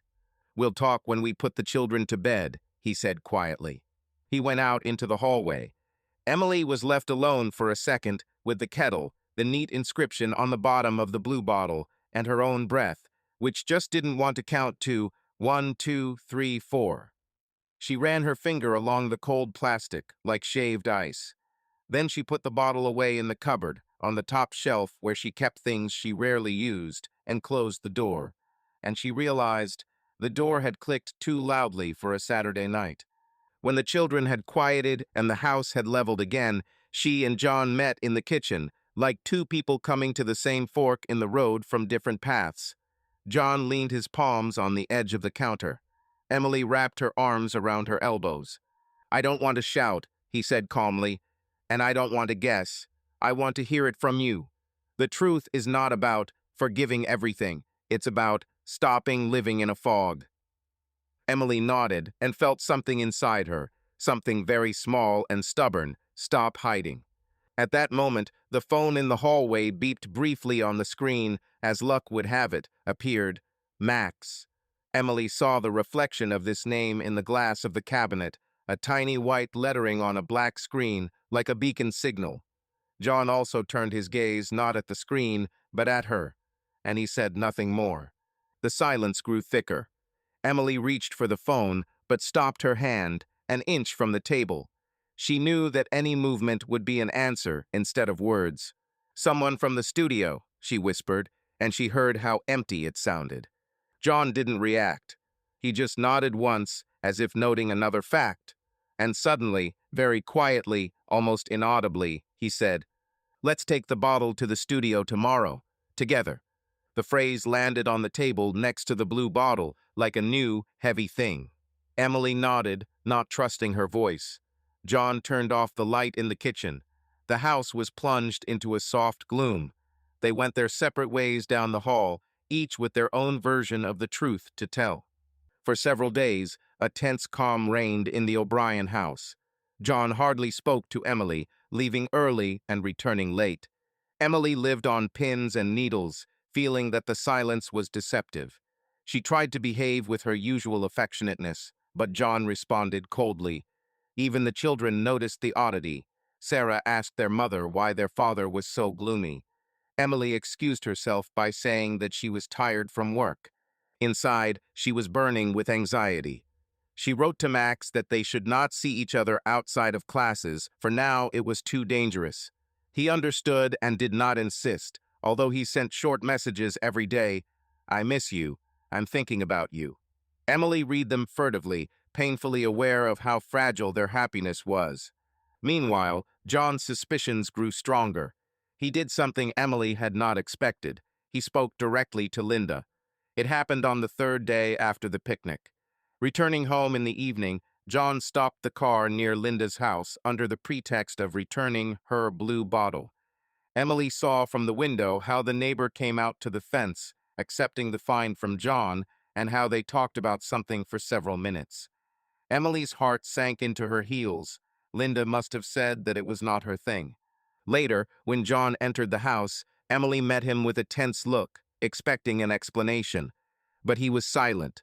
He only said briefly, "I'm tired," and walked past, barely touching her shoulder. Emily understood. Yes, Linda had denied everything, and now the lie had surfaced. She barely slept that night. She mentally rehearsed the conversation, the excuses, prepared herself to confess or deny until the very end. She herself did not know what she had the strength for. She was insanely afraid of losing everything, but a part of her already understood. The moment would inevitably come. And it came the next day, late in the afternoon. John called and said unexpectedly that he had left work early that day. Emily had just returned from yoga. Her heart sank. John never arrived before 6, and now it was only 4. 20 minutes later, his car pulled into the driveway. Emily met her husband on the porch, trying to look friendly, as if nothing had happened. "Hi," she said uncertainly. "You're early." John didn't answer and walked past her inside. Emily followed him in, closing the door. The children were already playing in the living room. They happily ran up to their father, surprised by his early appearance. John hugged them reservedly and exchanged a few phrases. "Go play upstairs, okay?" he asked suddenly. "Mom and Dad are talking." Sarah frowned, catching the seriousness of the tone. But John gently pushed them both toward the stairs. "Come on, we'll have dinner together later." There was a tense silence as the children's footsteps faded into the bedrooms above. John stood in the middle of the living room, his hands in his pockets. Emily waited, trying not to let her knees shake. "So," John's voice was sharp, "maybe you can tell me who he is." Emily's mouth instantly went dry. She pretended not to understand. "What are you talking about?" John grimaced, anger flashing in his eyes. "About who you're cheating on me with, Emily." He said it almost in a whisper, but it was like ice water had been thrown in her face. The moment she feared more than anything in the world had arrived. "John." She tried to pull herself together. "You're wrong, nothing like that." "Don't you dare lie," he exploded, raising his voice. "Enough. I already understood everything."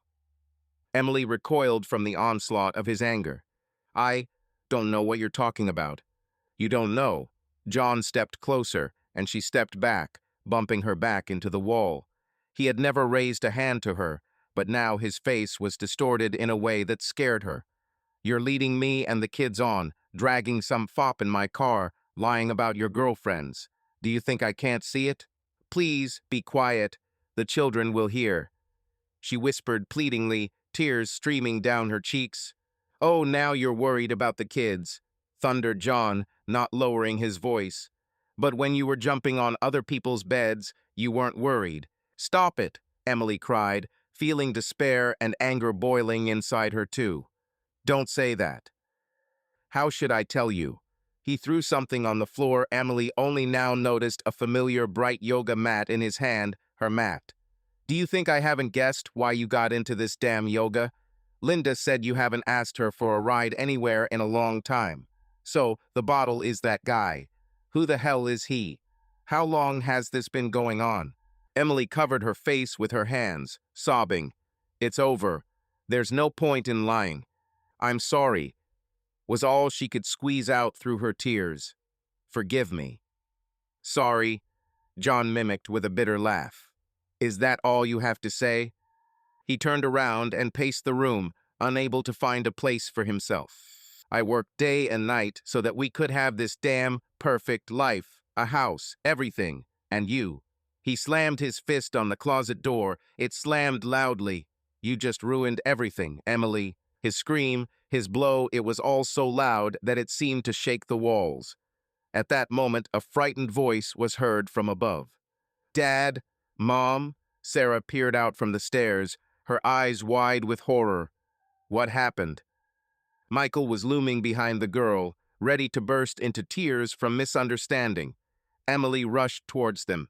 Everything is fine, honey, everything is fine. Go to your room, please. But the children did not move. Sarah stubbornly asked, Are you arguing? Sarah, go into the room and close the door, John said harshly, without turning around. He stood by the window with his back to the family, breathing heavily. The daughter heard her father's tone for the first time and burst into tears. Emily hugged her, trying to calm her down. The boy also cried bitterly, clinging to his mother's leg. At that moment, the front door opened slightly. Mrs. Grayson, their neighbor across the street, was standing on the porch, attracted by the screams. The elderly woman looked inside with concern. Are you okay? I heard a noise. Seeing her, John suddenly stepped to the door and threw it wide open. His eyes were shining. Is it okay? He said bitterly, as if spitting out the words. My wife is cheating on me, that's the thing. So, yes, Mrs. Grayson, we are far from okay. John, stop it, Emily screamed, looking in horror from her neighbor to her husband. But it was too late. John's words flew across the quiet street like a bolt from the blue. Mrs. Grayson gasped and recoiled. The neighboring teenagers froze in the neighboring lot, and the creak of opening windows could be heard. Someone else, obviously, heard the noise.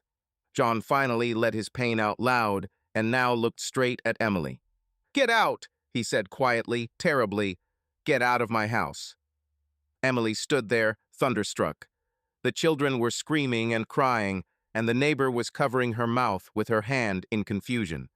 Please, Emily sobbed. Let's talk, just not in front of everyone. But John had already snatched her coat from the hanger and thrown it at her feet. Let's talk. It's too late. You've said everything with your lies and betrayal. Emily realized that he would not back down.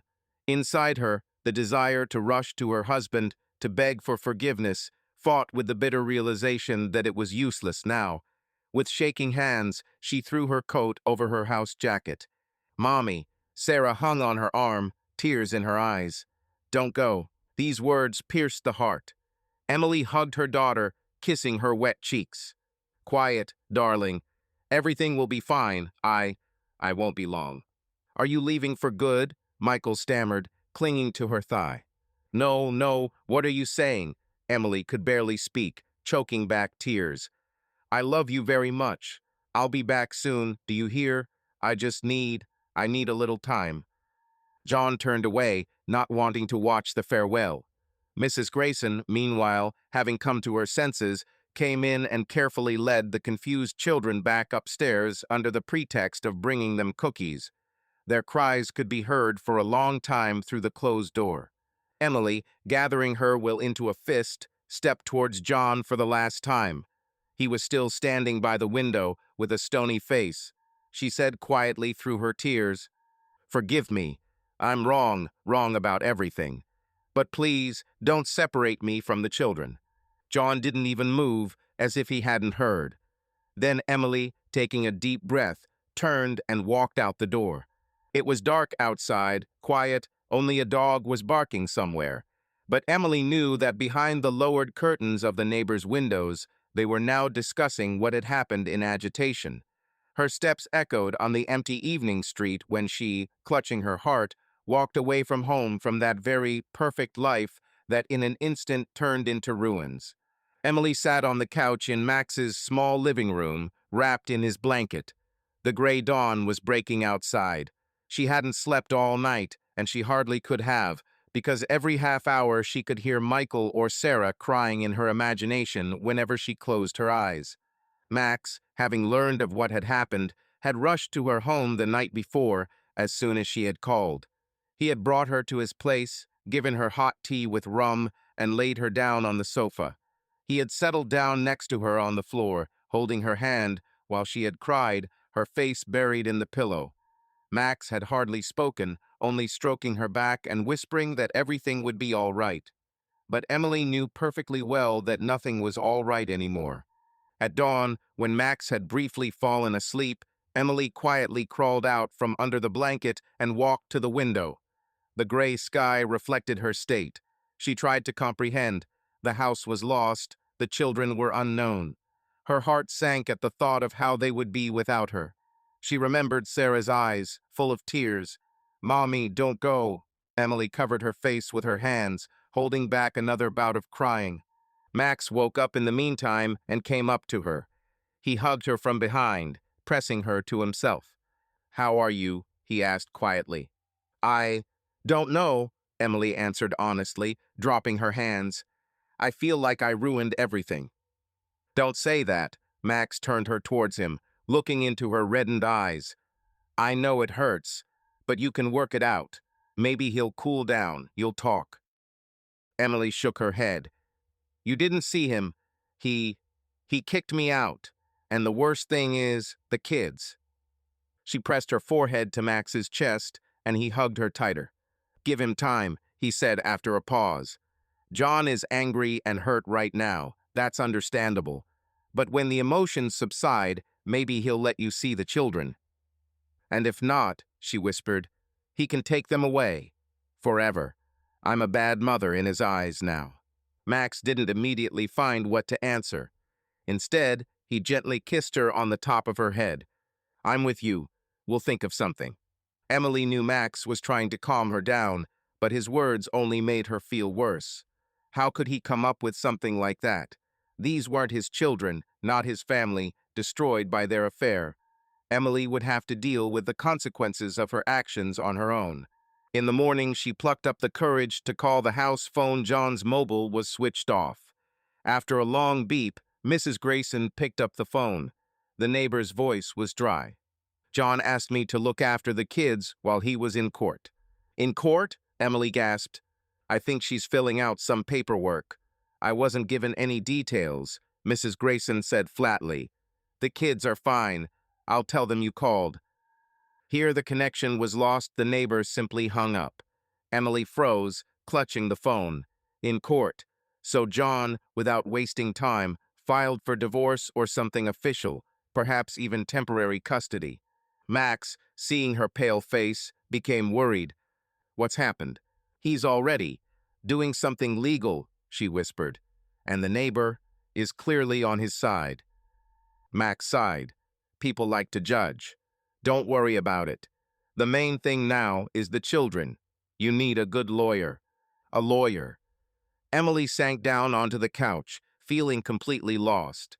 Just yesterday, she was a model wife and mother, and today she was a woman who needed a lawyer to see her own children. The tears came again. "Emily," Max sat down next to her and took her hand. "I know a lawyer who helped some of my friends get divorced. Do you want me to call him?" She nodded automatically. Perhaps this was the way to go, to seek protection. Max started calling somewhere, going into the kitchen, and Emily sat staring at the wall. She knew in her mind that she had to fight, to act, but her soul ached so much that she had no strength to move. By midday, the doorbell rang. Emily tensed up. What if it was John? Or the police? Max looked through the peephole. "Some women. An acquaintance of yours, I think." Emily walked to the door and froze. Linda was standing on the landing, shifting from one foot to the other. Emily felt both ashamed and grateful. At least someone had come. She opened the door. The women looked at each other in silence for a moment. Then Linda sighed. "Can I come in?" Max tactfully retreated to the bedroom, and Emily let her neighbor into the room. Linda looked around, sat on the edge of the chair. She looked embarrassed and a little worried. "I don't know where to begin," Linda said, fiddling with the strap of her bag. Yesterday was a nightmare. The kids. Sarah couldn't calm down for a long time afterwards. I tried to help. Thank you for taking care of them, Emily said dully, looking down. Linda nodded. There was an awkward silence. Finally, the neighbor continued. Look, I didn't come here to judge you, but I need to understand. Is this really all? You and this guy? Emily felt herself blush. She nodded slightly. Linda closed her eyes, shaking her head. My God. Of course, I noticed that you seem to be glowing lately. I thought yoga affected you that way. But like this, and you were hiding behind me. This whole story with the bottle. I'm sorry, Emily breathed, breaking down. I have nothing to say for myself. I made a terrible mistake. Linda softened, seeing her tears. Emily, how did you get to this point? You had such a wonderful family. Emily smiled bitterly through her tears. Probably not so beautiful if I decided to do this. The neighbor shook her head. All families go through crises. But this, do you love him? She nodded toward the bedroom, meaning Max. Emily rubbed her temples. I'm confused. Max is very dear to me. He gave me something I haven't felt for a long time, attention, tenderness. But I never wanted to destroy the family, you know. It's just somehow. Linda snorted quietly. It doesn't happen by itself, dear, but I believe that it's not easy for you now. She rummaged through her bag and pulled out a plastic bag. Look, I collected some things. Your things clothes for a couple of days, a brush, and some for the kids. Sarah was looking for her toy. I found it. I decided to bring it to you. Linda held out the package. Emily took it with trembling hands. Inside was Sarah's teddy bear and some of Emily's t-shirts, jeans, and other necessities. When Emily saw her daughter's toy, she couldn't help but burst into tears, clutching the teddy bear to her chest. Linda looked on with sympathy. Try to hold on. I don't know if anything can be fixed, but if you want some advice, hire a good lawyer and fight for the kids. John is determined. Emily wiped her eyes and nodded. Thank you for not turning away. Where would I go? Linda smiled sadly. We're neighbors. Although, get ready, not everyone will be friendly. Mrs. Grayson has already turned half the street upside down with her stories. I figured it out, Emily said bitterly. I guess everyone despises me now. Linda didn't object. She just took Emily's hand in farewell. Take care of yourself. If anything happens, I'm here, even though John is angry that I'm talking to you. Does he know you're here? Emily perked up. Not yet. But I think he will find out he has gathered all the neighbors for a barbecue tomorrow. Probably wants to enlist support or just to distract himself. So, Emily hung her head. The picture was clear. John was building a wall of support around himself, and she was outside that wall, an outcast. Linda left, and Emily was left in heavy thoughts. Max brought her a glass of water and sat down next to her. How are you? She smiled bitterly, like a person who was erased from his own life. Max hugged her. Don't say that. You have me. Emily hugged him gratefully, but in her heart she knew that even Max's love, if this love did not return her the respect of her neighbors, did not return her familiar life, and perhaps did not return the full right to be with her children. The beautiful facade of their happy family life had collapsed, revealing fragments, and it would not be easy to pick it up. The following weeks turned into a long, grueling corridor for Emily, with identical doors: lawyer, court, meeting room, custody, and none of them offered an easy exit. Yesterday's life a cozy kitchen, school drawings on the refrigerator, familiar Friday pizzas suddenly turned out to be something like a neighboring planet, which was inaccessible without flights and permits. The lawyer had been recommended to her by a friend of Max's, a dry, always pressed Mr. Henderson with heavy, thin-framed glasses and a manner of speaking as if every word had already been through the court of appeal. His office always smelled of paper, coffee, and new carpet. Emily sat opposite him, clutching the edge of her notebook, and felt like a guilty schoolgirl, either before the law or before herself. The situation is complicated, Henderson said from the very first visit, not giving hopes a chance to fluff up. Your husband has a stable income, a reputation, a house. You have the status of a housewife and a history of adultery. The judge is a person, not a formula. We will seek joint custody. Otherwise, the risk is great. He asked questions carefully and without mercy. When did it start? How long did it last? Who is Max? Where do you live now? Do you have a job? What is the kid's routine? Emily answered, looking at the table or at the thin line of light on his ballpoint pen. Sometimes it seemed to her that the voice was not hers, even quiet like a protocol. She tried not to make excuses, just to state the facts, as Henderson taught her. And one more thing, he added as he parted, handing her a sheet of paper with a list. You need a behavioral strategy. Sign up for a course for parents in divorce, start therapy, find temporary housing other than the apartment of a friend. Part-time employment is preferable, at least 20 hours a week. The court likes stability. All this is not about guilt, but about the best interests of the child. Emily nodded. She was ready to give up the house, the car, the savings, everything except Sarah and Michael. Take the walls, she thought, just leave me the voice that says, Mom. The first preliminary hearing was one of those where the air in the courtroom seemed a few degrees cooler than in the hallway. The judge, an older woman with neatly coiffed silver hair, listened to the sidelines with her head slightly tilted, like an attentive schoolmistress. Emily and John did not look at each other. Each had a lawyer, folders with dividers, a bag of papers, as if they had to bring their entire marriage, sorted into files, for this day. Temporary order, the judge said, leafing through the materials. The children will continue to live with their father. The mother is granted the right to see the children on weekends in the presence of a third party, a short pause, to avoid conflicts. Reconsideration based on the results of further hearings. The words seemed to fall from the ceiling like heavy cubes. Emily had a hard time holding back tears, not because in the presence of a third party, but because strangers were deciding so quickly and dryly how exactly she should love her children. The third party was Mrs. Grayson, a neighbor who often acted as a nanny. Emily nodded, although everything inside her was howling. In the courtroom corridor, they passed each other for the first time in many days. John said quietly, without turning his head, I hope it was worth it. Emily stopped as if she had hit a wall. Her heart clenched like a fist. It's not worth what I did to you, to us, she answered with her lips alone. At least we agree on one thing, he said, and his pace quickened. Max was waiting for her at the entrance. He didn't ask any unnecessary questions, he just offered his shoulder, and Emily leaned on it. At that moment, he was the only thing that didn't require an explanation. And yet, his presence caused a new round of anger in John, and Emily understood it.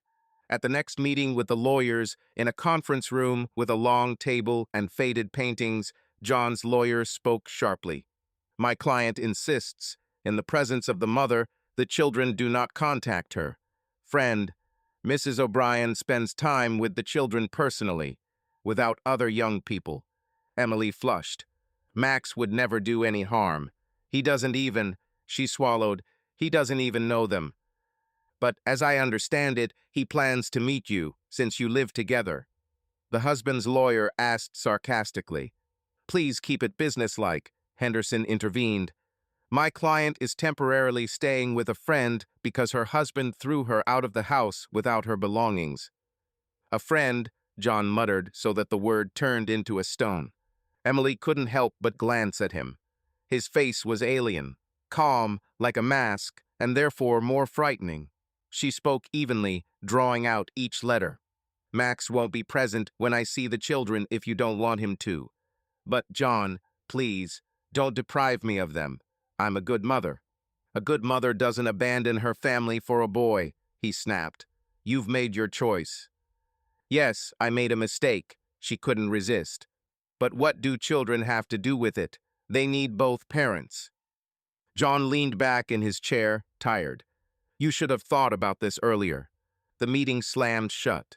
Emily came out into the hallway broken, as if she had been forced through a narrow door, caught with everything possible. Max, seeing her, only hugged her tighter. "He's hurt," he said. "He's banging around. Hold on." Meanwhile, the city was whispering. At the supermarket bread stand, two mothers I knew from school were talking loudly and inappropriately. Can you imagine? She's now living with this fitness trainer. He's younger, a crisis like in a textbook. How are the kids?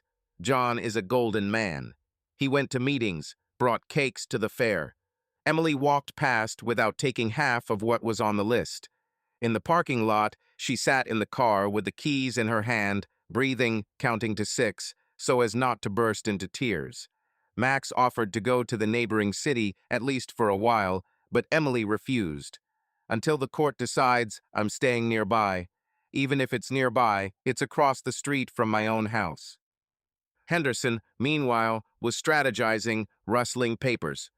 "We'll need your stability plan, parenting courses, consultations with a psychologist, job search, letters of recommendation from Sarah's teacher, from the pediatrician, from any adult who has seen you in action with the children.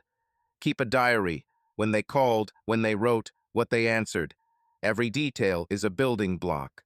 Emily attended a course on parenting during divorce, where the brochure boldly stated, "Don't drag your children into conflict."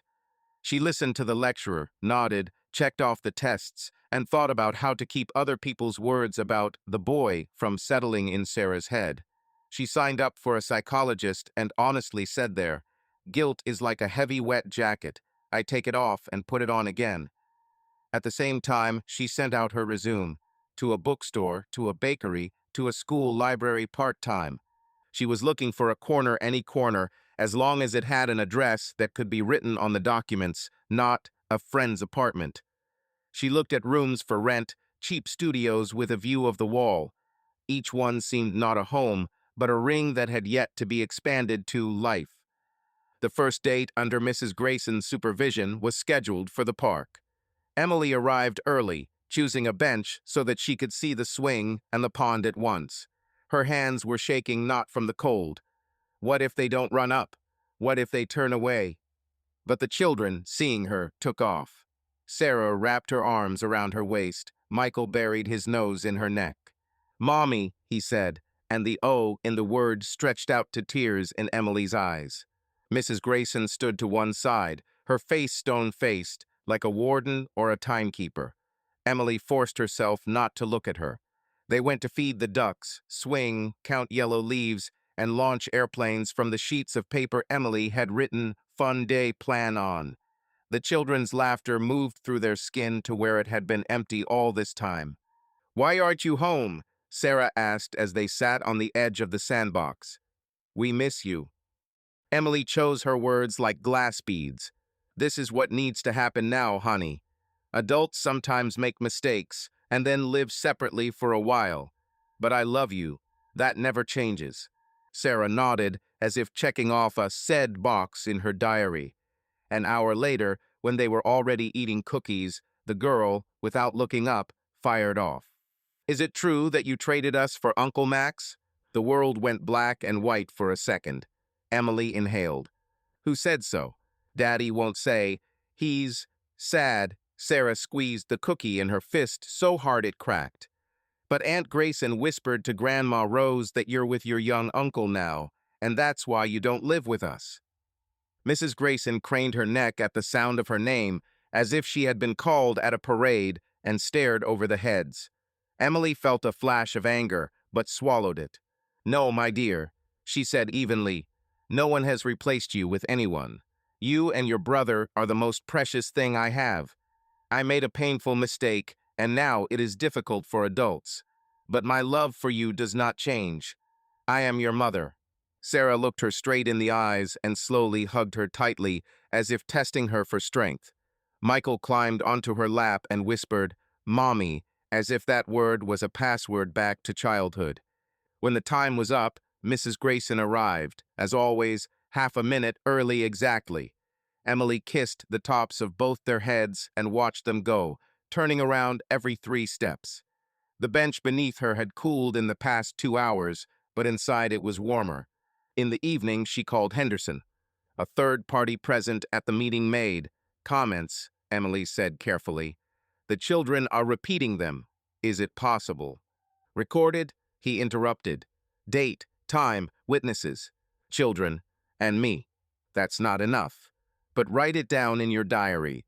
We'll file a motion to adjust the observer, and separately about the inadmissibility of disseminating value judgments in the presence of children. Judges don't like it when adults get carried away. He reminded her again about the course, about therapy, about finding a place to live. Emily wrote down the address of an inexpensive, long-term furnished motel called There Were No Vacancies. She found an ad for a small studio above a bakery in the next block for sublease. She went to the viewing alone. Without Max, it was more appropriate that way. The owner, a woman with soft hands, pointed out a window onto the roof and said, "It's quiet at night. It smells of bread in the morning." Emily smiled for the first time in days. Max reacted without offense. "If it helps bring the kids back, sure, film it," he said. "I'm here, even if here now means a block away." Sometimes at night, Emily would wake up dreaming of John's voice. Smooth as a courtroom, cold as a courtroom hallway. She would sit up in bed, counting her breaths. She would imagine herself in the room above the bakery, stacking time cubes. School with Dad, the park with Mom, a video call, always on time. She would stretch that line out in front of her like a taut ribbon and try to walk along it. One day Henderson called himself.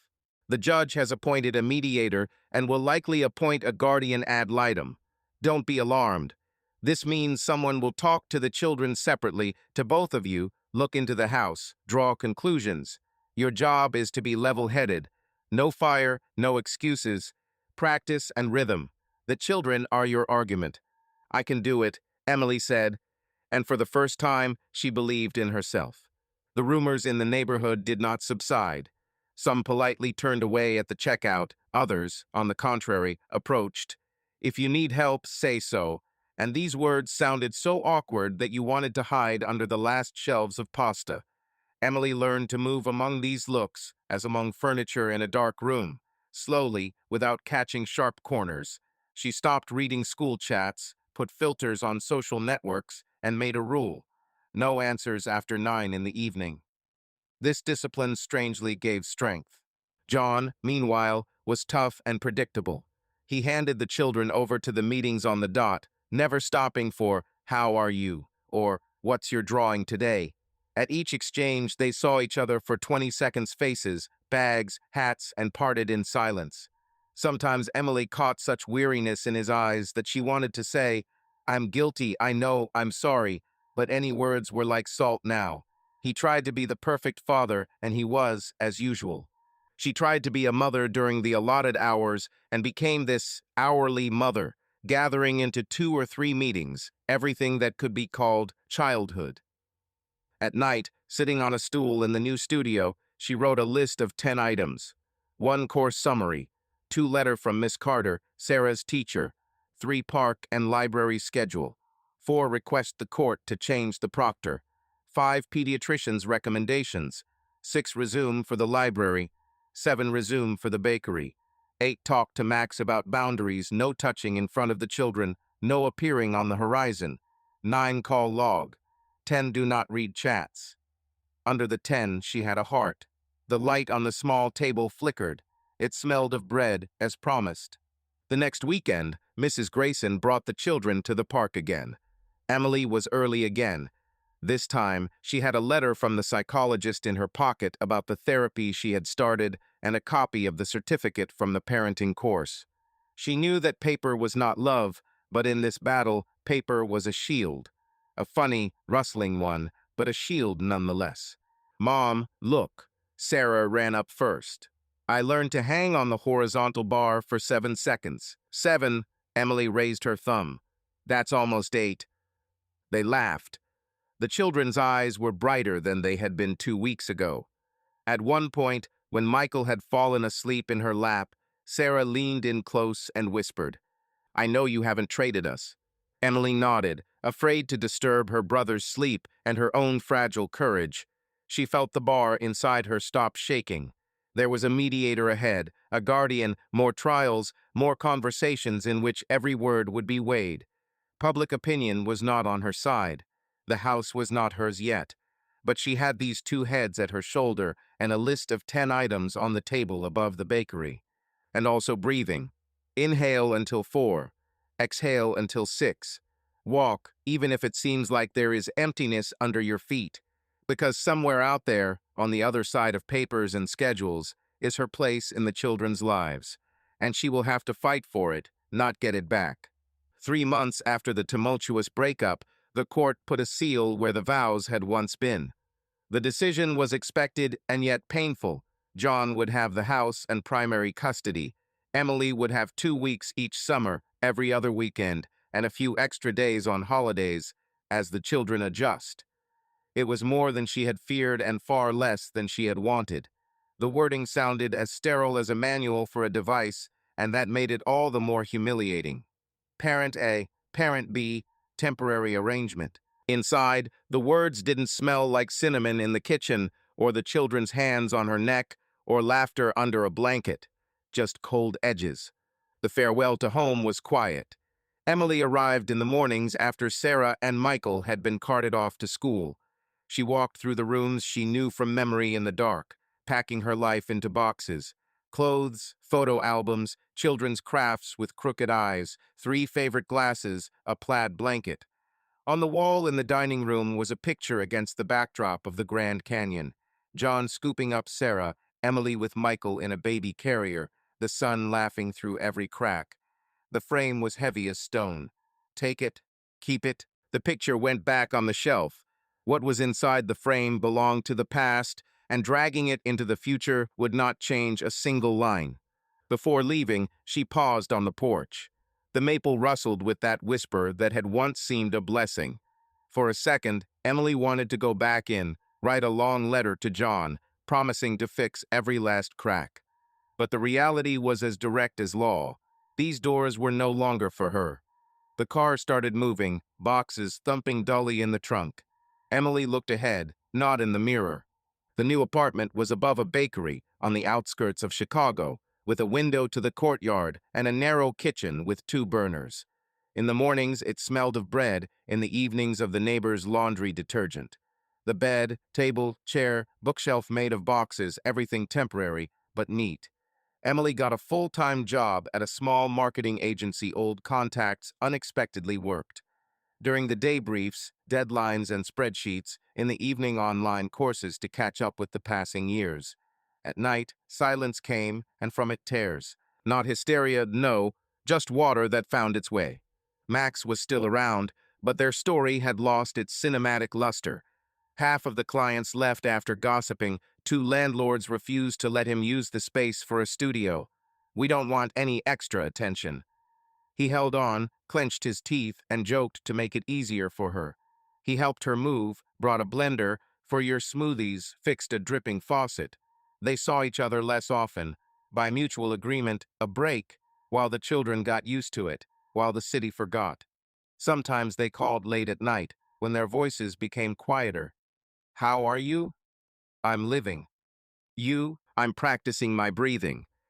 They avoided the word future like a wet spot on the floor. They hardly spoke to John. The messages were dry, like forms. I'll pick you up at 5:30. Michael's temperature has dropped. Sarah has a rehearsal. We'll reschedule. According to Sarah, her dad began to cook more often, read aloud before bed, and not miss performances. Emily listened and smiled. It was strange how events had arranged the roles. She didn't envy, she noted, and each time she told her daughter, "That's great. Dad is great." In the fall, there was a play at Sarah's school. His daughter begged, "Please come," and John did not object. Emily arrived early, sat in the back row, and held the program tightly in her hands an anchor. The parents around her nodded coldly or turned away, as if examining the ceiling. She blinked, looked at the stage. When Sarah came out a fairy with glitter and a bow, Emily's throat immediately became tight. Next to her, in the aisle, John was filming on his phone. Their eyes met. She smiled quietly, without asking. He nodded for the first time in a long time without coldness, simply as one person to another. And this hurt more than contempt. Strangers connected by something important. After the show, Emily hugged the children. "You were truly magical," she told Sarah. Michael hung on her neck. John stood nearby, holding his daughter's jacket. "Thank you for coming. It's important to her," he said. "Of course. I'll try not to miss it," she replied. "That's good," he nodded. The pause hung like a bridge over a narrow river, and at that moment a flock of classmates flew at Sarah. The teacher called John, and the bridge seemed to dissolve into thin air. Emily stepped aside. She suddenly saw clearly. Here it is, the price. At holidays aside. At meetings separately. Children's joys on schedule. And all this is not about punishment, but about reality. She was one of the first to leave. On the porch, she looked back. John had put a scarf on Michael. Sarah was holding his hand. As if nothing had changed except for her absence from the frame. Emily smiled through her tears. "Let them see me smiling," she repeated to herself and walked to the car. The new life was built from small things. Saturdays, her weekends, began the same way. Oatmeal pancakes on 2 burners, juice in glass cups, a walk in the park with a thermos of cocoa. Sarah called the small kitchen the playhouse, and Michael found a friend a pigeon on the windowsill, which he named Martin. The children drew with crayons on the concrete steps. Emily photographed their flower-covered palms and these small worlds on the steps to fill the emptiness when they left. One such day, while the cocoa was cooling, Sarah asked, "Mom, you don't live with Uncle Max anymore." Emily froze mid-sentence. Everything inside her crunched.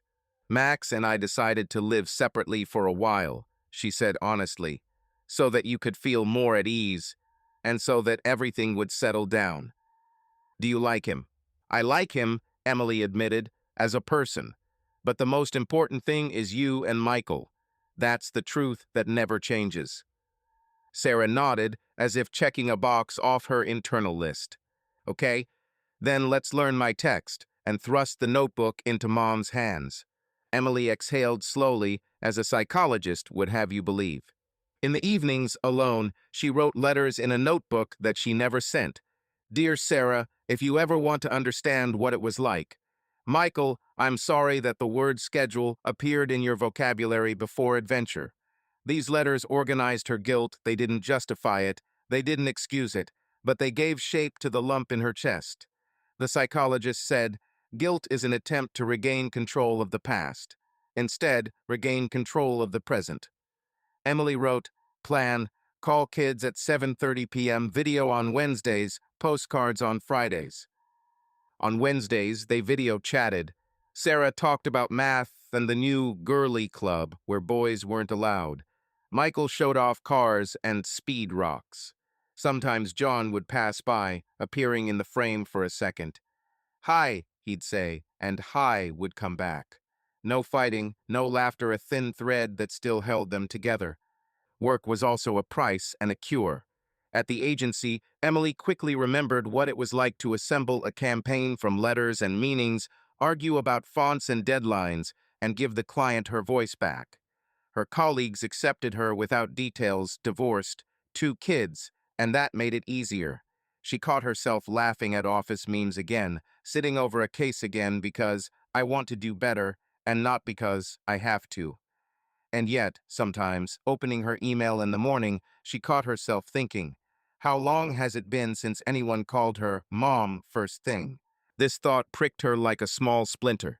The city was slowly getting used to it, and that was also the price, forgetting. In the supermarket, one of the mothers, those who were whispering by the bread, came up to us after the checkout and said awkwardly, If you need help to bring Sarah home from school, I can. My route is going past anyway." Emily exhaled as if after a long run. "Thank you," she replied. "I'll tell you if anything happens." This, if anything, turned out to be a saving form. She no longer tried to explain to anyone why everything had happened. She did what could be done that week. Therapy, a project report, a letter to the teacher, new sneakers for Michael, protecting Sarah from other people's adult words. They met Max after a month of pause on neutral territory in a small cafe near the park. He looked older not in appearance, but in his gaze. "I have a hall," he said, smiling only with his eyes. "I found a room. Far away. No one cares about other people's stories there. I'll start over." "That's good," Emily said. "It really is." They talked about work, about repairs, about coffee. Then there was a pause tight as an elevator. Max was the first to point it out. "I'll be there as best I can. No demands. No when. You're where you need to be right now." "Thank you," Emily said. She knew their later might not come, and that, too, was a price. Sometimes at night, the dreams returned. In one of them, she was standing at her porch again, and the doors were slightly open, she just had to go in. In another, all four of them at the table, someone was laughing, and her voice was as light as before. She would wake up and allow herself this illusion for a minute, and then get up, put the kettle on, and open her laptop. Course, project, meeting calendar. Control over the present. In late November, Sarah had another school party, Thanksgiving with paper Indians. Emily showed up on time, helped set out the paper plates, and no one kicked her out. John stood by the window, talking to the teacher. Their eyes met again. There was no warmth in them, but there was no war either. "I'll take them to you after the party," he said as the children rushed off to rehearsal. "Until Sunday, as scheduled." "Okay," she replied. "Sarah wants you to help her with a science project. About planets. Of course, I'll buy the cardboard. And thank you," she added suddenly, "for not holding them back at every opportunity." "It's for them," John said, "not for you." "I know," Emily answered calmly. And this "I know" turned out to be the only thing that could be said correctly. On Sunday evening, as she drove the children back through the suburbs, the trees were bare and the streets looked as if they had just been washed. Sarah was humming a song from the play in the back seat. Michael was dozing, his face buried in his jacket. Emily listened to the light rain pattering on the windshield and thought that her life was like that sound now. Not thunder, not a storm, but a smooth background against which she could build a new house, different, small, but her own. They hugged at the gate. John came out onto the porch. He raised his hand, not saying goodbye, but as a sign, "I see you." Emily responded with the same gesture. Her heart at that moment was not rushing into the past. It was simply heavy and working, like a good muscle after a workout. She drove slowly along the familiar street. The carved mailboxes, the lights in the windows, other people's family evenings, everything in its place. Only her place had changed, and now she had to win her place not in other people's houses, but in the hearts of her children and in her own day. The highway led to the city. The lights merged into a thread. Emily rolled down the window, breathed in the cold and wet leaves, and suddenly understood. Hope is not about bringing back, but about doing it again. It is more expensive and takes longer. That is the price. She turned off the radio and whispered to herself what she could do. "I will be there." Then she increased the speed and, without looking in the mirror, drove forward to where an incomprehensible, difficult, but finally her own life awaited her. Subscribe to our channel so that your love doesn't cheat on you, and go ahead and listen to the next story, because this story is nothing compared to the next one. If you're under 18, don't even think, click to the next one.